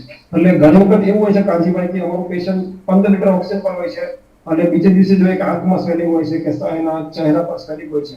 હવે આમાં તો પેશન્ટની ફિટનેસ બી નથી કે પેશન્ટ અમે સર્જરી ઓફર કરી શકીએ કે પેશન્ટ ઓલરેડી પેશન્ટના લંગ્સ ઇન્ફેક્ટેડ છે, પેશન્ટ 10-15 લીટર ઓક્સિજન પર છે અને પેશન્ટને મ્યુકોરમાઇકોસિસના લક્ષણ જોવા મળે છે.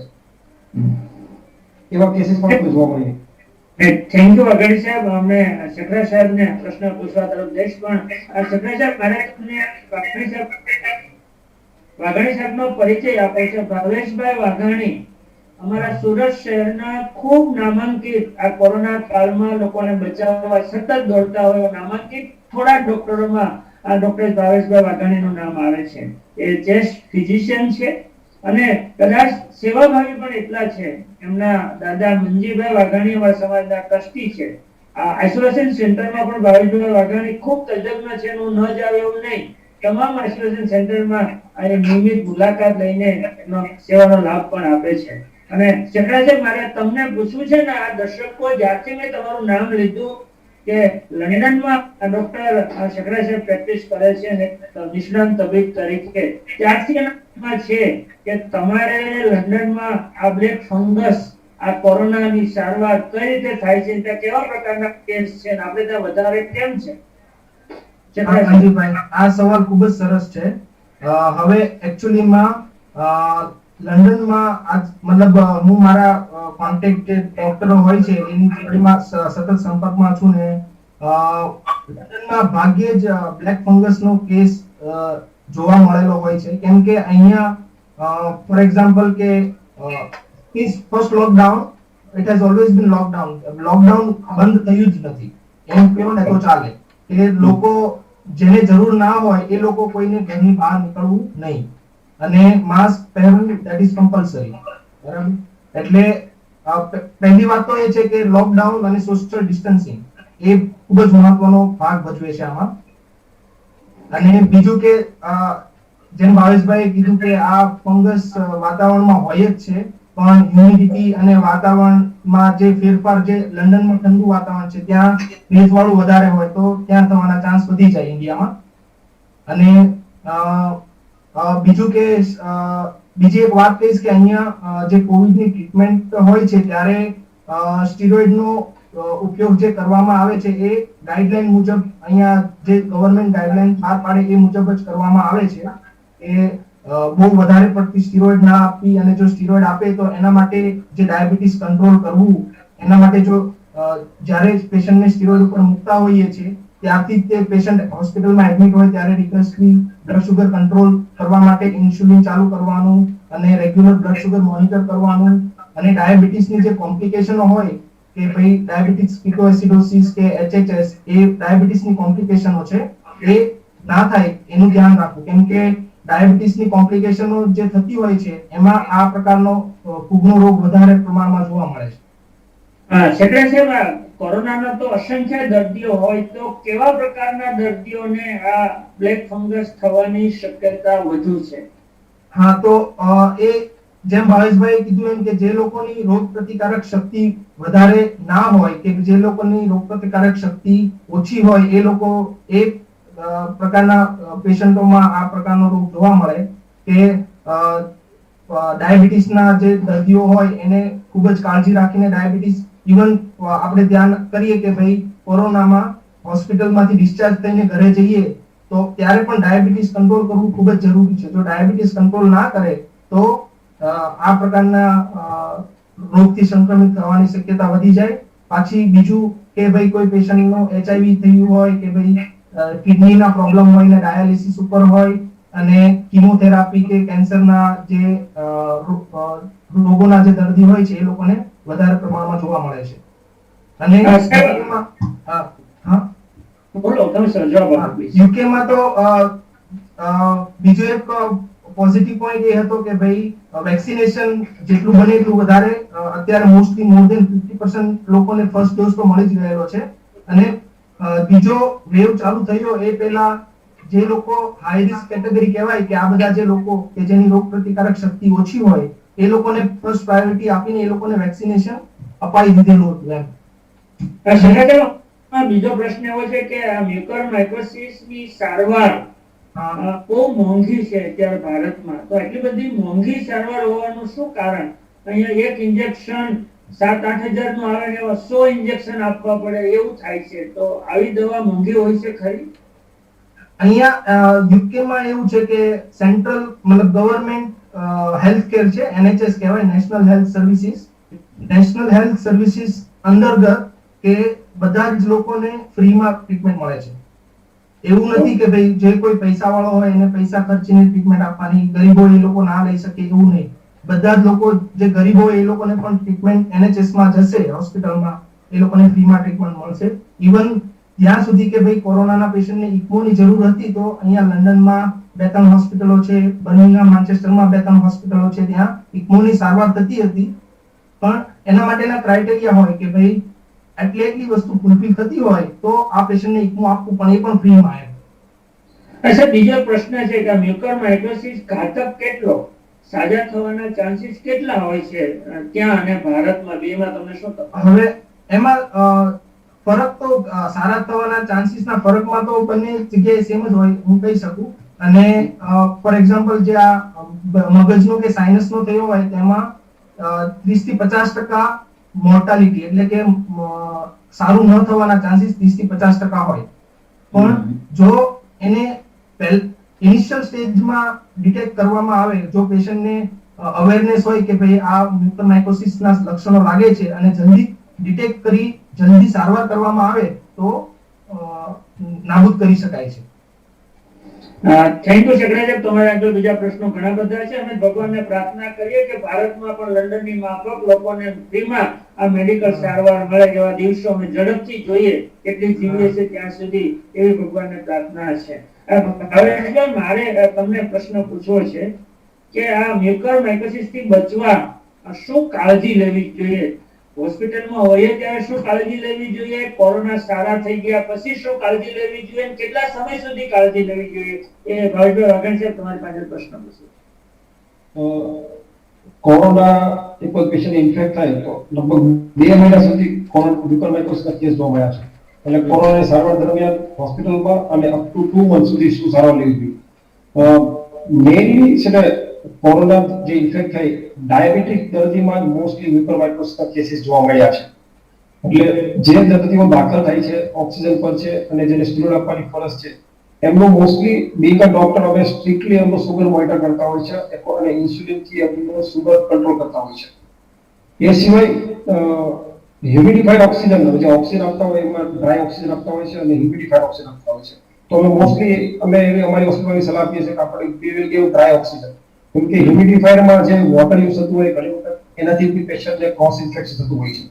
એટલે ડ્રાય ઓક્સિજન યુઝ કરવાનો. થર્ડ, ડ્યુરિંગ હોસ્પિટલાઇઝેશન જો પેશન્ટ ઓટો પર ના હોય તો અમે એને એવું સલાહ આપતા કે તમે માસ્ક પહેરો ડ્યુરિંગ હોસ્પિટલાઇઝેશન હોય, કેમ કે આ ફંગસ સ્પોર તો આજુબાજુના વાતાવરણ ગમે ત્યાં હોય છે. પેશન્ટ જ્યારે એક ડિસ્ચાર્જ થયા પછી જ્યારે ઘરે આવે ત્યારે અમે મોસ્ટલી અમને માસ્ક, કેમ કે આ સ્પોર એ નાક મારફતે મોસ્ટલી શરીરમાં ફરે છે અને કાં તો શરીરમાં કોઈ ઘા હોય તો એ શરીરના ઘા મારફતે પ્રવેશ કરે છે. એટલે જો પેશન્ટને માસ્ક પહેરવું ખૂબ જ અનિવાર્ય છે. બને ત્યાં સુધી 24 કલાક માસ્ક પહેરવું જરૂરી છે. સેકન્ડ, આ જમીન માટીના કોન્ટેક્ટથી વધારે થાય છે. અમુક એવા દર્દીઓ હોય કે જેમને માટીના સંપર્કમાં રહેવું જ પડતું હોય તો અમને એવી સલાહ આપી છે કે આખી બાયના કપડા, શૂઝ, ગ્લોવ્સ કે એ ટાઈપનું વેર કરે કે જેથી એના સંપર્કમાં ઓછા આવે. Third, steam inhalation. અમે પેશન્ટને કહે છે કે સ્ટીમ લેવાથી ઘણો ફાયદો થાય છે. એ સિવાય પેલો જે જલ લીધી હોય એક નાકમાંથી સલાઈન નાખીને બીજા નાકમાંથી કાઢીને એ સલાઈનથી આપણા શરીરના જે નાકમાં જે સૂક્ષ્મ કણો હોય એ ધોવાઈ જાય છે અને એમાંથી આમાંથી મ્યુકોરમાઇકોસિસ બચી શકાય છે. એ દરમિયાન સ્ટ્રિક્ટ સુગર કંટ્રોલ, 2 મહિના તમારું સુગર કંટ્રોલ કરવું ખૂબ જ આવશ્યક છે. અનકંટ્રોલ સુગર એ મ્યુકોરમાઇકોસિસ એની તક ઝડપી લેશે અને સુગર મોનિટર કરવું જરૂરી. બધા રોગનું મૂળ ડાયાબિટીસ છે એવું મને લાગે છે. બધા મૂળ રોગ ડાયાબિટીસ છે. સાચી વાત. એટલે ડાયાબિટીસ ના દર્દીઓએ પ્લીઝ વધુ કેર લેવાની છે. પણ ભાઈઓ, મારા મનમાં પ્રશ્ન એવો પણ થાય છે કે આ ફંગસ, આ ફૂગ, એના કણો આપણા શરીરમાં નાક મારફત અંદર આવે તો એ આંખ સુધી અને મગજ સુધી જાય, પણ ચામડીના સ્પર્શથી અંદર જાય છે. કોઈ વાટકાપ છે હોય ત્યાંથી પણ જાય છે તો લોહીમાં ભળે છે. તો ઘણા ફેફસામાં પણ ફંગસ જાય છે. તો ફેફસામાં કઈ રીતે પહોંચે અને ચામડીમાં ભળ્યો હોય તો ચામડી બીજા શું એના નિશાન લક્ષણો દેખાય? ચામડીમાં કટ થયો હોય કોઈ દર્દીઓને ડાયાબિટીસ હોય, અનકંટ્રોલ સુગર હોય તો એ ચામડી મારફતે એમાં પ્રવેશ કરે છે અને લોકલી એ જગ્યા પર સોજો આવે અને એ ચામડીના ભાગ કાળાશ પડતો થઈ જાય અને ધીમે ધીમે જો એ પેશન્ટનો સુગર કંટ્રોલ નહીં હોય તો ધીમે ધીમે કાળાશનો છાંટો ધીમે ધીમે ફેલાય છે. આવા ઘણા દર્દીઓને ગેંગ્રીન જેવો થાય છે. એ શરીરનો એ ભાગ કાપવો પડે છે, પગ કે ઘૂંટણની નીચેનો ભાગ કાપવા પડવાની પણ સર્જરી દ્વારા ફરજ પડે છે. ઘણા દર્દીઓને જેમ નાક મારફતે સાઇનસમાં અને આંખોથી મગજમાં પ્રવેશે છે એ જ રૂપથી સાઇનસથી એ ફંગસ શરીરમાં વાયરસ શરીરમાં નીચે ઉતરે તો એને ફંગસ થાય છે. ફંગલ ન્યુમોનાઇટિસ કહેવાય ને. એમાં સિમિલર ખાંસી આવે, દર્દીને તાવ આવે, ઘણી ખાંસીમાં લોહી આવે, આ ટાઈપની લક્ષણો જોવા મળે છે. ખૂબ સરસ વાત કરી. માટે શેખડા સાહેબને એક સવાલ પૂછ્યો કે મારા હાર્દિકભાઈ સાચું બેઠા છે, એની પાસે ઘણા સવાલો આવ્યા છે. એ પહેલા હું નોંધ લઈ લઈશ કે ગોપાલભાઈ ઇટાલિયા આમ આદમી પાર્ટીના પ્રદેશ પ્રમુખ પણ ચિરાગને ભાવાંજલિ આપવા માંગે છે. એની ભાવાંજલિ ચિરાગને આપણે બધા અર્પણ કરીએ છીએ. એમાં ગોપાલભાઈની પણ ભાવાંજલિ આપણે અર્પણ કરીશું. ઘણા બધા મહાનુભાવો પણ જોડાયા, બધાના નામ હું નહીં લઈ શકું. શેખડા સાહેબ, મારે તમને ખાસ સવાલ પૂછવો છે. મ્યુકોરમાઇકોસિસ થી બચવા આપણે શું કાળજી લેવી જોઈએ? મોટા ભાગના દર્શકો આ સાંભળવા બેઠા છીએ કે અમારે શું કાળજી લેવી કે આ ઘાતક રોગ અમને કનડે નહીં, અમારા પરિવારને કોઈ જગ્યાએ ન પહોંચે. હા કાંજીભાઈ, હવે સૌપ્રથમ મ્યુકોરમાઇકોસિસ ના થાય એના માટે કાળજી લેવામાં કોરોનાથી બચવું એ સૌથી મોટું અને સારામાં સારો ઉપાય કહી શકાય કે આપણે સોશિયલ ડિસ્ટન્સિંગ નું પાલન કરવું, ગવર્નમેન્ટની જે ગાઈડલાઇન્સ હોય એ મુજબ માસ્ક પહેરવા અને બિનજરૂરી ઘરની બહાર જવું અટકાવવું અને ફર્સ્ટ ઓફ ઓલ તો એ કોરોના ના થાય એના માટેની કાળજી બધી જે ગવર્નમેન્ટની ગાઈડલાઇન્સ હોય એ પાલન કરીએ. જો કોરોના જ ના થાય તો કોરોનાને કારણે જે દવા સ્ટીરોઇડ જે રામબાણ ઈલાજ છે કોરોનાના દર્દીઓમાં એ ના આપવી પડે અને એને કારણે શુગર કંટ્રોલ કરવાની એ બધી તકલીફ ના થાય અને એને કારણે આપણે બચી શકીએ. અને બીજું બચવાના ઉપાયોમાં કે ભાઈ જો તમે બહાર જવાનું થતું હોય, જો કન્સ્ટ્રક્શન સાઇટો હોય ત્યાં આવા પ્રકારની જે સ્પોર હોય મ્યુકોરમાઇકોસિસના સ્પોરને મૂળ છે એ બધા વધારે જોવા મળે છે. લાંબા ગાળે જે સંગ્રહ થયેલું પાણી હોય, ગંદુ પાણી, કાદવ, કીચડ, ત્યાં એ જગ્યાએ સ્પોર વધારે હોય. જો ત્યાં જવાનું થતું હોય તો આપણે એવી કાળજી રાખવી કે આપણા શરીરને સંપૂર્ણપણે ઢાંકવું અને માસ્ક પહેરી રાખવું. અને એવી પણ કાળજી રાખવી કે આ શરીરમાં કોઈ પણ જગ્યાએ વાગે નહીં, ઘા ના લાગે, અને દાંત અને મોઢાનું મતલબ માઉથ હાઇજીન જે કહેવાય, ઓરલ હાઇજીન, એ બરાબર લેવું, કે રેગ્યુલર બ્રશ કરવું અને મોઢામાં વાગે નહીં, અને એ બધું ધ્યાન રાખવું પડે. ને ખૂબ ખૂબ સરસ તમે વાત કરી. કદાચ એક સામાન્ય માણસ તરીકે આ સમજવાનું છે. હાર્દિકભાઈ ભાવેશભાઈને પ્રશ્ન પૂછશે, પણ એ પહેલા મારે માત્ર એટલું જ કહેવું છે કે આ બધી કસરત, ચિરાગને ભાવાંજલિના જાગૃતિના કાર્યક્રમ એટલા માટે રાખવા પડ્યા છે કે આપણે ખુદને સમજવાનું છે આ કોરોનાથી બચવા આપણે શું કરવું. કોરોનાથી બચીશું તો ઓટોમેટિક આ બ્લેક ફંગસથી આપણે બચીશું, આપણે એવી હાડમારીનો સામનો નહીં કરવો પડે. આ કોરોનાથી બચવા આપણી પાસે માત્ર 2 ઉપાય છે. માત્ર 2 ઉપાય છે. પહેલો ઉપાય છે કે વેક્સિન લઈ લેવી, બંને ડોઝ લેવા જોઈએ, જેટલી ઝડપથી લેવાય એટલું સારું. અને બીજો ઉપાય છે માસ્ક હંમેશા પહેરવું. હું તો એવું કહું છું કે મોટા પરિવારમાં ક્યારે પણ માસ્ક પહેરવાની જરૂર છે એટલી હદે. અને આ બધું થયું છે, કદાચ પૂરતી સુવિધા નહીં મળી હોય, યોગ્ય સારવાર નહીં મળી હોય, એ કારણો હશે, પણ સૌથી મહત્વનું કારણ છે આપણી થોડી ઘણી બેદરકારીને કારણે, દવા લેવા જવાની આળસને કારણે, સમયસર દવા નહીં લેવાને કારણે આજે ગામડામાં હજારો લોકો મરી રહ્યા છે. આપણને આ પીડાનો અહેસાસ થવો જોઈએ, તો જ આપણે આપણા જીવનમાં વધુ જાગૃત થઈએ. આજે બંને તબીબો, ડોક્ટર ભાવેશભાઈ વાઘાણી અને લંડનથી જોડાયેલા માનસી ડોક્ટર શેખડા સાહેબ, આ વાત આપણા બ્લેક ફંગસ અંગે આપણને ખૂબ ઝીણવટભરી વાત કરી. અને હજુ પણ ઘણા બધા પ્રશ્નો છે, આપણે ઝડપથી એને આગળ લેવાના છે. હવે આગળના પ્રશ્નો જે આવેલા છે આ બોક્સની અંદર, એ મને હું હાર્દિકભાઈ સાંચરને વિનંતી કરીશ. હાર્દિકભાઈ.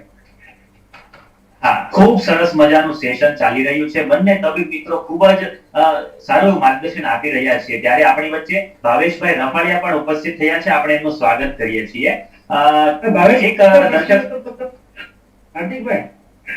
ભાવેશભાઈ જોડાયા તો ત્યાંથી એ સૌરાષ્ટ્રમાં ગયેલા છે.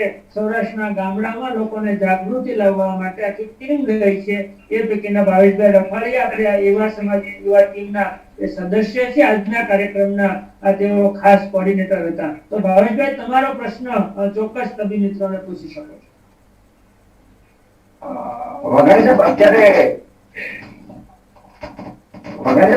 અત્યારે લોકો વાત કરી રહ્યા છે કે મેડિકલ ઓક્સિજન અને ઇન્ડસ્ટ્રીયલ ઓક્સિજનના કારણે મ્યુકરમાઇકોસિસનું પ્રમાણ વધ્યું છે. આ કેટલા અંશે સત્ય કહેવાય? 100% ખોટું છે કે મેડિકલ ઓક્સિજન કે ઇન્ડસ્ટ્રીયલ ઓક્સિજન છે, મ્યુકરમાઇકોસિસને કશું લેવા દેવા નથી. બીજો એક સવાલ એ છે કે અત્યારે આ મ્યુકરમાઇકોસિસની ટ્રીટમેન્ટની અંદર ઇન્જેક્શન વપરાય છે લાઇપોસોમલ એમ્ફોટેરેસિન બી. હવે લાઇપોસોમલ એમ્ફોટેરેસિન બી અને લાઇપોસોમલ એમ્ફોટેરેસિન બી, લિપિડ એમ્ફોટેરેસિન બી અને ખાલી એમ્ફોટેરેસિન બી, આ ત્રણેય અલગ અલગ ઇન્જેક્શન હોય છે. આ ત્રણેય ઇન્જેક્શન આપવાથી દર્દીને કયા ઇન્જેક્શનથી વધારે રાહત મળે, વધારે સારી ટ્રીટમેન્ટ મળે, અને ત્રણેયના ભાવમાં પણ બહુ જ ખાસો ફરક હોય છે. તો આના વિશે પણ જરાક માહિતી આપશો દર્શક મિત્રો. એમ્ફોટેરેસિન બી છે ને 3 ટાઈપના આવે છે. એક લાઇપોસોમલ એમ્ફોટેરેસિન બી. લાઇપોસોમલ એમ્ફોટેરેસિન બી છે ને એ થોડું ખર્ચાળ છે, પણ એની સાઈડ ઇફેક્ટ બહુ ઓછી છે. એનું ડોઝ છે ને 5 mg પર kg આવે, એટલે 50 mg નો એક વાયલ આવે, એટલે 10 કિલો માટે એક વાયલ આવે. ફોર એક્ઝામ્પલ, જો પેશન્ટ 60 કિલો નો હોય તો એને 6 વાયલ વપરાય.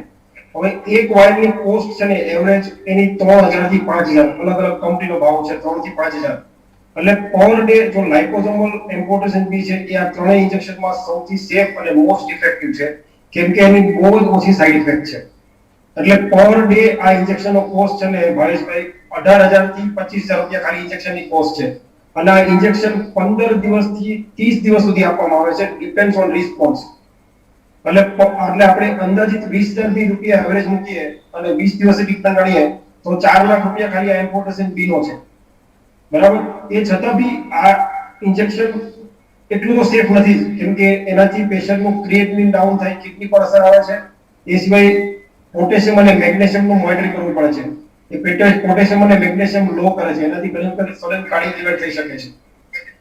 સેકન્ડ ઇન્જેક્શન આવે છે એ લાઇપોઇડ એમ્ફોટેરેસિન બી આવે છે. લાઇપોઇડ એમ્ફોટેરેસિન બી છે ને એ આના કરતા બી થોડો મોટો આવે છે, પણ એ એટલું ઇફેક્ટિવ નથી જેટલું લાઇપોઝોમલ છે, અને આ વધારે ખર્ચાળ છે. એની કોસ્ટ તો 7,000 થી 10,000 રૂપિયા પર ઇન્જેક્શન છે, અને ડોઝ એનો સિમિલર છે. લાઇપોઇડ છે ને એ એટલું ઇઝીલી અવેલેબલ નથી કમ્પેર ટુ લાઇપોઝોમલ, એટલે ડ્રગ ઓફ ચોઇસ લાઇપોઝોમલ છે. થર્ડ છે એને કન્વેન્શનલ એમ્ફોટેરેસિન કહેવાય. એ 500 રૂપિયા સિંગલ ઇન્જેક્શનનો ડોઝ છે, ખાલી 500 રૂપિયાનો, પણ હાઈલી નેફ્રોટોક્સિક છે, બહુ જ કિડનીને નુકસાન કરે છે. આપણે એક ડોઝ આપીએ, બે ડોઝ આપીએ ત્યારે ક્રિએટિન લેવલ વધવા માંડે છે.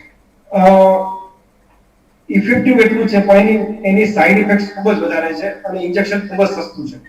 એટલે ડ્રગ ઓફ ચોઇસ છે ને એ લાઇપોઝોમલ એમ્ફોટેરેસિન બી છે. ભલે ખર્ચાળ છે, મોંઘું છે, પણ મારા લગભગ 3 થી 4 પેશન્ટ અત્યારે એ સારવાર પર એને ટોલરેટ કરે છે. એક પેશન્ટ તો આજે 15મા દિવસ પર છે, કોઈ પણ સાઈડની સાઈડ ઇફેક્ટ નથી થઈ. એના કમ્પેરિઝનમાં એક બે પેશન્ટ એફોર્ડેબલ નથી, એને મેં કન્વેન્શન ચાલુ કરેલા છે, પણ સેકન્ડ ડિવિઝન ક્રિએટિન 3 થઈ ગયું, 4 થઈ ગયું, અને પછી મારે એને સ્ટોપ જ કરવું પડ્યું. બરોબર છે સર, બરોબર છે. હવે સાહેબ આ માઇકોસિસ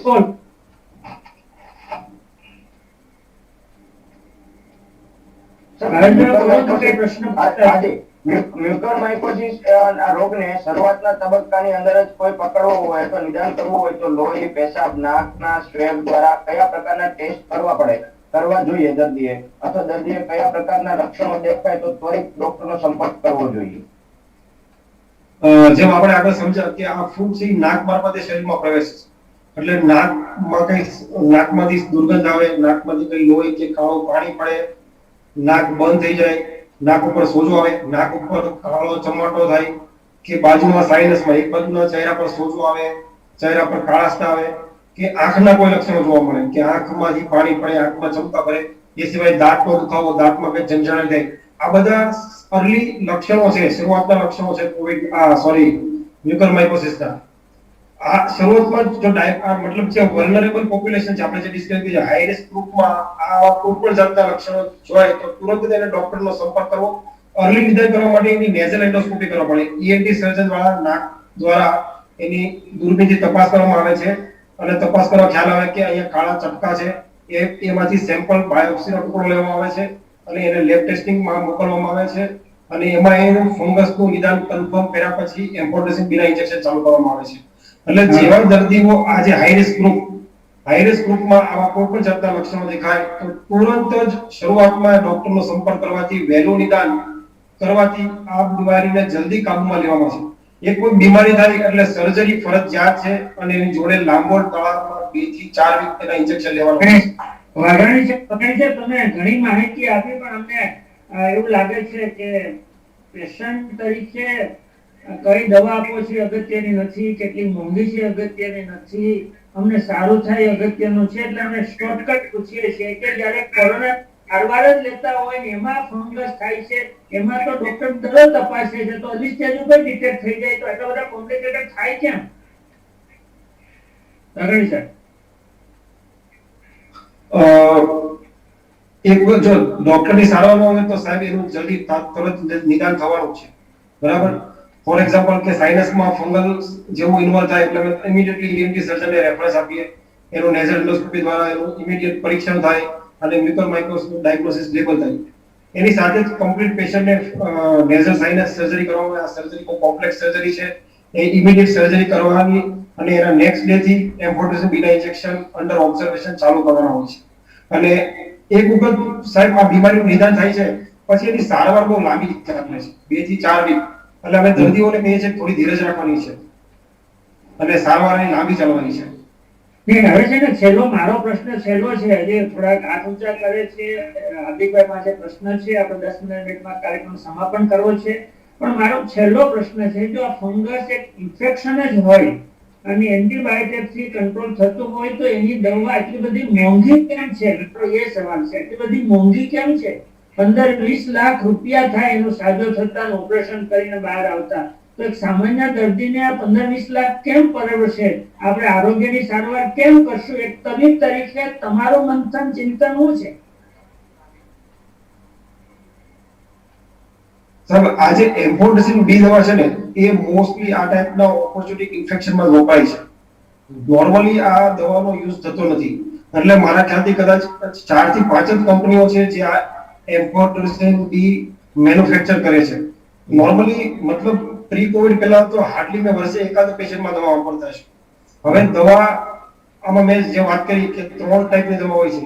ગવર્નમેન્ટ સપ્લાય જ્યારે અમારી રેસિડેન્સીમાં હતા અમે ત્યારે કન્વેન્શનલ એમ્ફોટેરેસિન બી જે 400-500 રૂપિયા ઇન્જેક્શન આવે છે એ ગવર્નમેન્ટ સપ્લાયમાં યુઝ કરતા હોય છે.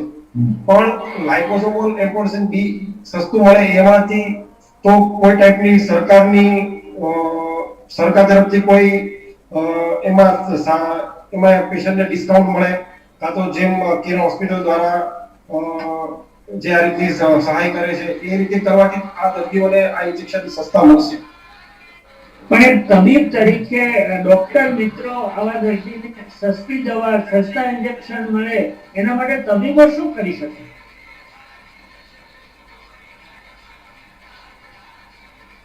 એઝ અ તબીબ તરીકે અમે એમ્ફોટેરેસિન બી પેશન્ટને કઈ રીતે સસ્તું મળી શકે ડાયરેક્ટ સપ્લાયથી ડાયરેક્ટ કંપનીના જે મેનેજર હોય મેનેજર પેલા જે ફાર્માસ્યુટિકલ લેવલના ટોપના માણસો જોડે વાત કરીને પેશન્ટને ડાયરેક્ટ અપાઈ શકે જેથી એના બિલમાં રાહત થઈ શકે. એ સિવાય બીજી કઈ સરકારી કે કોર્પોરેશનને ઇન્વોલ્વ કરીને જેમ અત્યારે રેમડેસિવિર ઇન્જેક્શન કોર્પોરેશન અપાતા હતા એવી રીતે ગવર્નમેન્ટ કે કોર્પોરેશન આ ઇન્જેક્શન ફ્રીમાં સપ્લાય કરે ફ્રીમાં સહાય કરે એ રીતે એ દર્દીઓને સસ્તા અપાવી શકાય. ડોક્ટર સાહેબ સમાપનમાં આગળ વધીએ. મારા સવાલ તો વધતા જાય છે પણ છેલ્લો તોય પૂછી લો. કોરોનાના આ વેવ થોડોક ડાઉન સુરતમાં થઈ રહ્યો છે તો બ્લેક ફંગસના રોગ પણ દર્દીઓ પણ ઘટી રહ્યા હોય એવું બની શકે અને આ વેવ ત્રીજો વેવ કોરોનાનો ક્યારે અંત આવશે ક્યારે સુરતમાં આપણે હરતા ફરતા થઈ શકે એવી તમારી દ્રષ્ટિએ ક્યારે આ સમય એવો આવી શકશે એવું જાણવું છે? કદાચ અમને બધાને એમાં વધારે રસ છે. ચોક્કસ જેમ કોરોના દર્દી ઓછા થશે એની સાથે જ પણ મ્યુકોરમાઇકોસિસના દર્દીઓ પણ ઓછા થશે. આપણો મેન કોરોનાને ત્યારે જ અટકાવી શકશું જ્યારે તમામ ભારતની જનતા વેક્સિનેટ થશે. એટલે વેક્સિનેટ ડ્રાઈવ ગવર્નમેન્ટને એના પર જોર આપવું પડશે. દર્દીઓ જેટલી પોપ્યુલેશન વેક્સિનેટ થશે જેટલી લોકોની ઇમ્યુનિટી કોવિડથી વધશે એટલો જલ્દી આપણે કોરોનાથી મુક્ત થશું અને માસ્ક ફ્રી ફરી શકશું. પણ મને એવું લાગે છે 1 થી 2 વર્ષ જેવો સમય ઓછામાં ઓછો લાગશે આખી ભારત દેશની જનતાને વેક્સિનેટ કરવા માટે. શેખરા સાહેબ તમારું શું માનવું છે કે આ કોરોનાનો બીજો વેવ ક્યારે પૂરો થશે ત્રીજા વેવની કઈ થઈ રહી છે? આ બંને વચ્ચે એક તબીબ તરીકે અમને સામાન્ય જનતાને તમે શું એનો સંદેશ આપશો? હું મારો અભિપ્રાય આપું તો કોરોના તો હજુ રહેશે જ થોડા વર્ષો. કોરોના જલ્દી જવાનો નથી અને યુકેમાં એવું હોય છે કે જે ફ્લૂની વેક્સિન એવરી યરલી લોકોને આપવામાં આવે છે ગવર્નમેન્ટ તરફથી. હવે મને એવું લાગે છે કે કદાચ એવું પણ બની શકે કે ભવિષ્યમાં કેમ કે આપણે જોઈએ છે કે કોરોનાના સ્ટ્રેન નવા આવ્યા જ કરે છે કે અત્યારે યુકેનો જે શરૂઆતમાં જે સ્ટ્રેન હતા પછી યુકે ને આફ્રિકાના સ્ટ્રેન આવ્યા પછી પાછા હવે અત્યારે મેં એવું સાંભળવા મળ્યું છે કે કંઈ હૈદરાબાદનો કંઈક સ્ટ્રેન આવેલો છે એ પણ ખતરનાક છે. એટલે આવા નવા સ્ટ્રેન તો થયા જ રાખવાના છે. એટલે અને એવું પણ બની શકે કે પછી કોરોનાની વેક્સિન એવરી વર્ષે આપણે લીધા કરવી પડે કે ભાઈ જેના કારણે આપણે કોરોનાથી મુક્તિ મળી શકે એમ. અત્યારે વેક્સિન લીધી છે એને નવો સ્ટ્રેન આવે એને અસર કરશે ખરી વેક્સિન? હવે એ હજુ રિસર્ચનો સવાલ છે. હજુ આપણને એવું જાણકારી મળી નથી કે કઈ વેક્સિન કયા સ્ટ્રેનમાં ઇફેક્ટિવ છે. તો પણ મહદઅંશે તો ઇફેક્ટ કરશે જ એમ. તમારા માટે પ્રશ્ન હતો કે પહેલા વિદેશમાં પછી મહારાષ્ટ્રમાં વેવ આવ્યો પછી ગુજરાત સુરતમાં આવ્યો પછી અમદાવાદ ને અત્યારે સૌરાષ્ટ્રમાં વધારે છે ગામડામાં. તો આ રીતે વેવ આમ કેમ પસાર થતો હશે એનું શું કારણ? હવે પસાર થવાનું કારણ તો એવું જ કે સૌપ્રથમ અહીંયા જે પહેલો વેવ આવેલો હતો ત્યારે યુકે ને યુરોપ અમેરિકા પણ બહુ મતલબ ખરાબ રીતે આની અસર થઈ હતી. પછી પહેલો વેવ પૂરો થયો ત્યારથી અહીંયા તો લોકડાઉન છે. લોકડાઉન હોવા છતાં પણ બીજો વેવ આવ્યો અને એનું કારણ એ છે કે ભાઈ આ વાયરસ છે એ મતલબ બહુ જ ડેલિકેટ છે અને એ નવી નવી સ્ટ્રેન ઉત્પન્ન કર્યા જ કરે એમ. એ જ્યારે એન્ડ થાય વાયરસ ને કે ભાઈ હવે મારે બચવાના ચાન્સ ઓછા છે તો એ નવી સ્ટ્રેન ઉત્પન્ન કરે અને એ નવી સ્ટ્રેન પછી વધારે ઘાતક બને એમ. એટલે એ રીતે આવા બધા સ્ટ્રેન તો આવ્યા જ કરે. અને આ વાયરસમાં આ કોમન છે એમ. વાયરલ ઇન્ફેક્શન હોય એમાં આ કોમન હોય છે. આવું હોય જ છે. હાર્દિક, તમારી પાસે સવાલ આવ્યો તે પૂછશો તો એ દરમિયાન નોંધે કે રમેશભાઈ વઘાસિયા, ડોક્ટર મિત્રો પણ ઘણા બધા છે, અમારા પ્રેસિડેન્સી સ્કૂલના નટુભાઈ કારિયા પણ દેખાય છે, ઘણા બધા મિત્રો છે, બધાનું નામ ઉલ્લેખ નથી કરતો, બધાનું સ્વાગત કરીએ છીએ. અને આ બ્લેક ફંગસ, આ મ્યુકોરમાઇકોસિસ ના વિશે આપણે થોડુંક ચિંતન કરતા હતા, થોડી જાણકારી મેળવતા હતા. આપણે જાણકાર થઈએ, આપણા પરિવારને, આપણા મિત્રોને એમનાથી પરિચિત કરીને વધુ સાવચેત થઈએ, જાગૃત થઈએ, તો મને એવું લાગે છે કે સહિયારો જંગ લડીશું તો આપણે આમાં ચોક્કસ જીતીશું. હાર્દિક, હવે તમે પ્રશ્ન પૂછશો પ્લીઝ. જી સાહેબ, ચેટ બોક્સમાં એક ખૂબ જ સારો પ્રશ્ન આવેલો છે કે જેવી રીતે કોરોનાની આડઅસર આપણે આ મ્યુકોરમાઇકોસિસ કહી શકીએ, તેમ મ્યુકોરમાઇકોસિસ જે રોગ છે એની કોઈ આડઅસર ખરી? ડોક્ટર ભાવેશભાઈ વાઘાણી સાહેબને હું પૂછવા માંગીશ. મ્યુકોરમાઇકોસિસની આડઅસર એટલે મ્યુકોરમાઇકોસિસ જે ભાગને ઇન્વોલ્વ કરે છે એ ભાગની સર્જરી કરવામાં આવે છે. અને મતલબ આની જટિલ સર્જરી અને લાંબી દવાઓ, મોંઘી ખર્ચાળ દવાઓ એ એની મેઇન સાઇડ ઇફેક્ટ છે. ફોર એક્ઝામ્પલ, તમને સાઇનસનું ઇન્વોલ્વમેન્ટ હોય તો સાઇનસની જટિલ સર્જરી કરી, કેમ કે મ્યુકોરમાઇકોસિસ છે ને એ ભાગમાં સડો કરે છે. ઉધઈ જેવી બીમારી છે. જેમ ઉધઈ કેમ એક વખત લાકડાને સડો કરી નાખે અને તમારે છેલ્લે બદલવું પડે, એમ નાક મારફતે સાઇનસમાં પ્રવેશ છે તો એ આજુબાજુના જે આપણી અંદરની ચામડી હોય ને એ લાલ હોય, ગુલાબી કલરની હોય, એને કાળા ચાઠામાં કન્વર્ટ કરી દે છે. એટલે એની જટિલ સર્જરી કરવી એ જ એની કોમ્પ્લિકેશન છે. મ્યુકોરમાઇકોસિસ એટલે ઓપરેશન ફરજિયાત આવવાનું છે.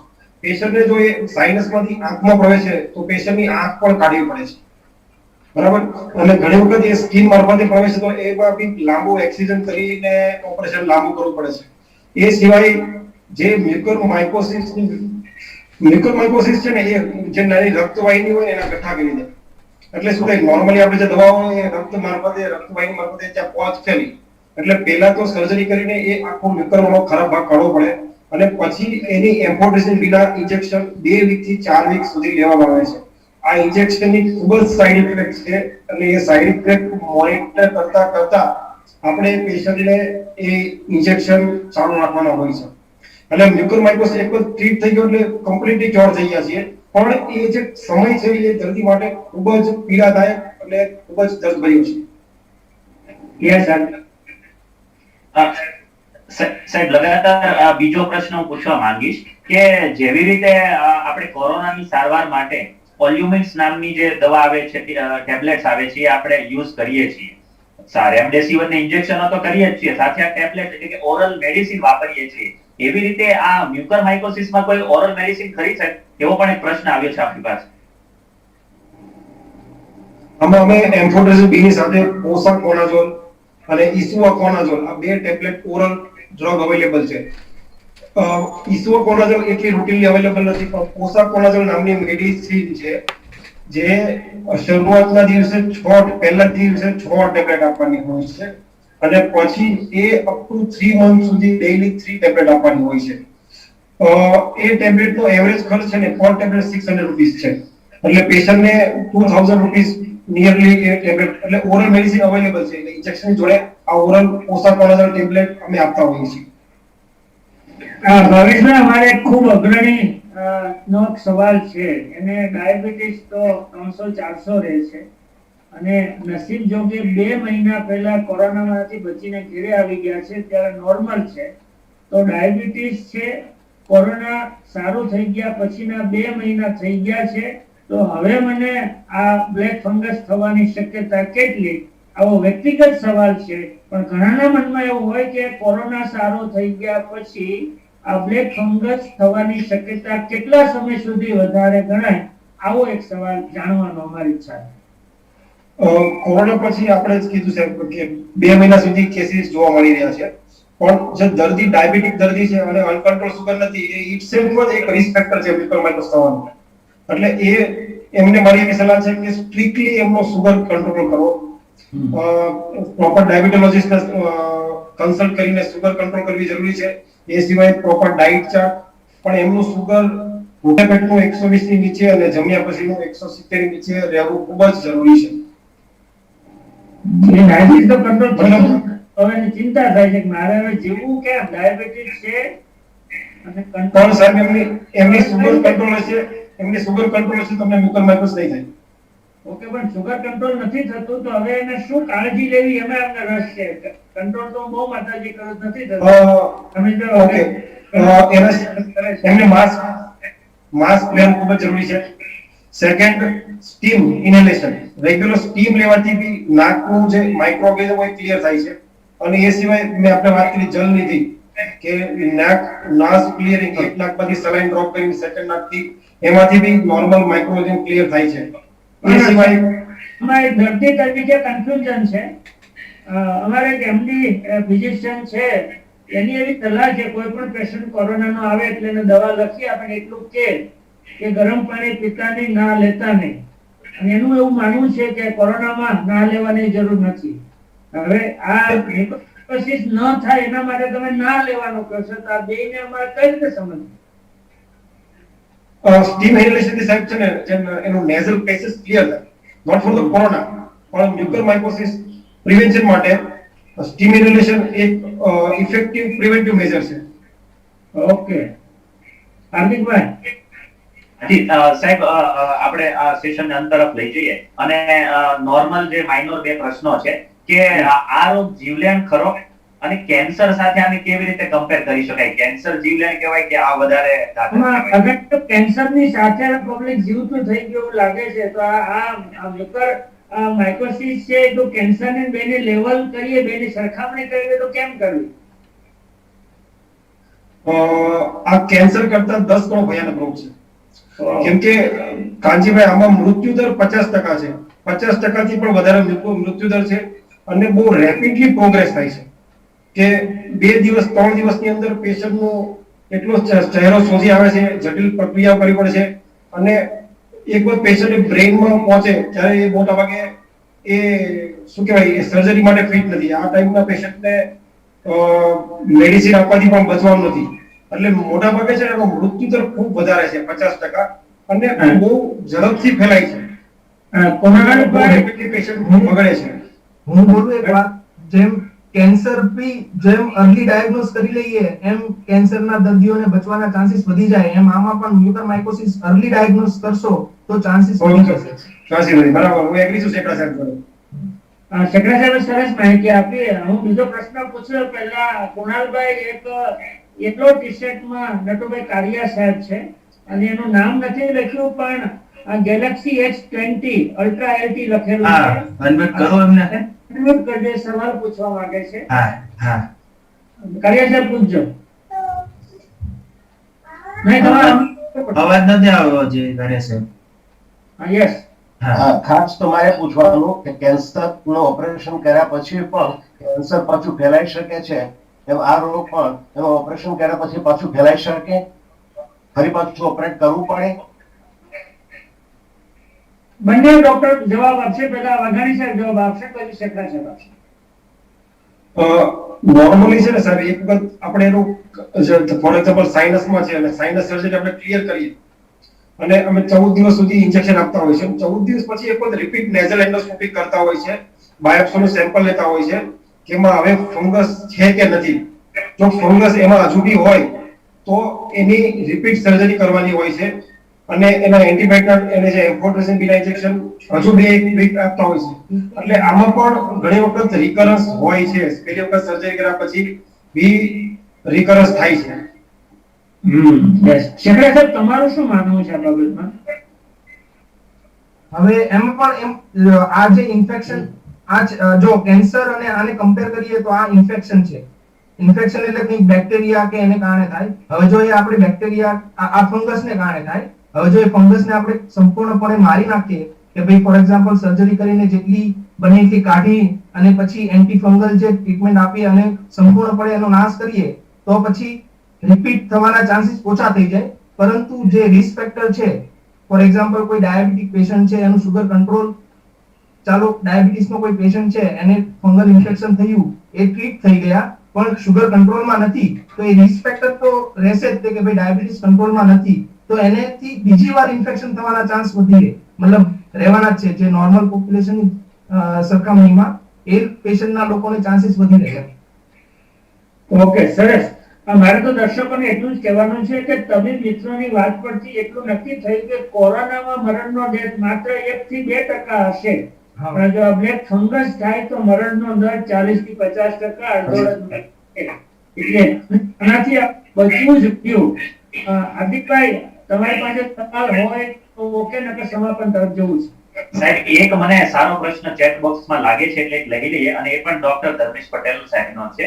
હવે અમારો પ્રશ્ન એવો છે કે આજે મ્યુકોરમાઇકોસિસની અસર છે એ લંગ્સ ફેફસાને અસર કરે છે કે નહીં, અને તો કરે તો કયા પ્રકારના ટેસ્ટ કે શું ટ્રીટમેન્ટ કઈ રીતે ડિટેક્ટ થાય? યસ, રાવેશભાઈ. મ્યુકોરમાઇકોસિસના કેસીસ ફંગસમાં પણ જોવા મળે, લંગ્સમાં પણ જોવા મળે છે. સિમિલરલી જેમ સાઇનસમાંથી ઉપર એક્સટેન્ડ થાય છે આંખમાં અને મગજમાં, એવી રીતે એ નાક અને સાઇનસથી નીચે લંગ્સમાં પણ ઇન્ફેક્ટ કરે છે. અને સિમિલર જે ન્યુમોનિયાના લક્ષણો હોય, જેમ કોરોના લક્ષણો, એમાં મ્યુકોરમાઇકોસિસમાં પણ સિમિલર કે ખાંસી આવી, તાવ આવો અને ગળફામાં લોહી પડવું, અને પેશન્ટ રેપિડલી એના શેડોઝ વધે છે. અમે એક્સરે કે સીટી સ્કેન કરાવીએ ને તો રેપિડલી, આજે 2 દિવસ પહેલા જે એક્સરે નોર્મલ હતો, એ 2 દિવસમાં રેપિડલી એમાં શેડોઝ વધે છે. એના પરથી અમે સસ્પેક્ટ કરીએ છીએ. આવા કેસમાં અમે ગળફાનું નિદાન કરાવીએ છીએ, અને ઘણી વખત પેશન્ટને ગળફો ના આવતો હોય તો બ્રોન્કોસ્કોપી એટલે ફેફસાનું દૂરબીન દ્વારા તપાસ કરીને ત્યાંથી કફ કાઢીએ, કફને સેમ્પલ માટે મોકલીએ, અને એમાં મ્યુકર કન્ફર્મ થાય તો સારવાર માટે તો ગમે ત્યાં ફંગસ હોય, ઇન્જેક્શન તો એમ્ફોટેરેસીન વિના જ આપવાના છે. બહુ સરસ વાત કરી, પણ અમારે નરેશભાઈ વિરકની સુદામા ચોકમાં આઇસોલેશન સેન્ટર જે મોટાવાળા સાહેબ ચાલે છે, એમાં કામ કરતી ટીમના એક સભ્ય છે. વઘાણી સાહેબ, તમે આઇસોલેશન સેન્ટર જે ચાલે છે એમાં મુલાકાત લો છો, અને મને એવું લાગે છે કે લોકોને આશીર્વાદરૂપ આઇસોલેશન સેન્ટરમાં સારવાર થઈ રહી છે. જીવ તો બચે છે, પણ એ દેવાના ડુંગરથી પણ બચી જાય છે. આમ આશીર્વાદરૂપ આઇસોલેશન સેન્ટર છે, પણ મારા મ્યુકોરમાઇકોસિસના અનુસંધાનમાં તમને એ પૂછવું છે કે આઇસોલેશન સેન્ટર જે ચાલે છે, શું કાળજી લેવી જોઈએ જેથી કરીને કોઈ દર્દીને આ બ્લેક ફંગસ ન લાગે? વાઘાણી સાહેબ. એક મુખ્ય કાળજી સુગર મોનિટરિંગ. જો જે પેશન્ટ ડાયાબિટીસ કે મને ડાયાબિટીસ છે, એનું 3 ટાઈમ સુગર મોનિટરિંગ અને એનો ઇન્સ્યુલિન થી સુગર કંટ્રોલ, અને એ સિવાય માસ્ક અને સ્ટ્રિક્ટ ડાયાબિટીસ કંટ્રોલ. હા sir, I agree. Okay, Shekhar સાહેબ, તમારે સમાપન તરફ જઈએ છે. તમારે એક મેસેજ લંડન થી તમારા ભારતવાસીઓને, લંડન થી તમારા ગુજરાતવાસીઓને, લંડન થી તમે જ્યાં સુધીમાં અભ્યાસ કર્યું છે સુરતવાસીઓને, અને તમારું વતન છે એવા સૌરાષ્ટ્રવાસીઓને લંડન થી શું મેસેજ આપવા માંગો છો આ કોરોનાની મહામારીની લડતમાં? એક મુખ્ય મેસેજ એ છે કે સોશિયલ ડિસ્ટન્સિંગનું પાલન કરવું, માસ્ક ફરજિયાત પહેરવો, કામ વગર અત્યારે ઓછા થયા છે, પણ જો કામ ના હોય તો ઘરની બહાર નહીં નીકળવું, અને બીજું કે એઝ સુન એઝ વેક્સિનમાં વારો આવે તો વેક્સિનેશન કરાવી લેવું. આ 2 મુખ્ય મેસેજો છે. ઓકે, હાર્દિકભાઈ, તમારે હાથ ઊંચો કર્યો હોય, આપણી પાસે 2 મિનિટ છે. 2 મિનિટ છે, તો કોઈ હાથ ઊંચો કર્યો હોય ને એને કઈ સવાલ પૂછવો હોય તો આપણે થોડી વાર માટે આવા વ્યક્તિને પ્રશ્ન પૂછવા માટેની તક પણ આપવી જોઈએ, અને પ્રશ્નથી આપણને નવી જાણકારી મળે. કારણ કે લંડન થી શેકડા સાહેબ મળવા મુશ્કેલ છે, અને સુરતમાં સતત ભાગદોડ કરીને સારવાર કરતા વાઘાણી સાહેબની મુલાકાત લેવી પણ મુશ્કેલ છે. ત્યારે બંને તબીબો આપણી સાથે છે, તો આપણે એને પ્રશ્ન પૂછવાની તક લઈ લેવી જોઈએ. કોઈ પણ હાથ ઊંચો કરતો હોય તો એમને તક આપજો પ્રશ્ન પૂછવાની. રમેશભાઈ વઘાણી,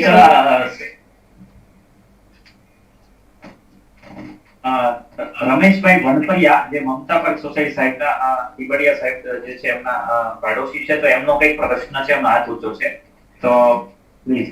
કુણાલભાઈને કહેજો કે અનમ્યુટ કરે, એનું નામ જે લખ્યું હોય તે. હા, લખેલું છે, કરો. રમેશભાઈ વાનપરિયા.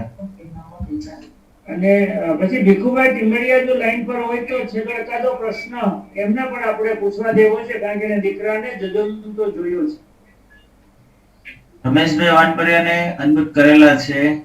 રમેશભાઈ બોલો.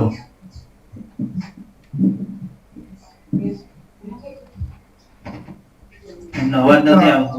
હા, ચેટ બોક્સમાં એક સવાલ છે, બધા રોગનું મૂળ ડાયાબિટીસ છે તો તેને નાબૂદ કરવો જોઈએ. આ ખૂબ જ સારો સવાલ છે અને એનો જવાબ માટે હું એટલું કહીશ કે ડાયાબિટીસ હવે અત્યારે મતલબ રિસેન્ટલી યુકેમાં રિસર્ચ થયેલું છે કે જો તમે ખાવામાં કાળજી રાખો, વજન મતલબ જો કોઈ ઓબેસિટી થી પેલું હોય એ વજન ઓછું કરો અને એવું બધું કરો તો ડાયાબિટીસ પણ નાબૂદ થઈ શકે.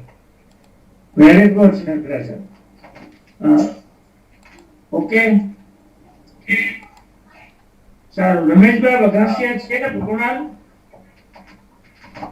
હા છે, કરો અને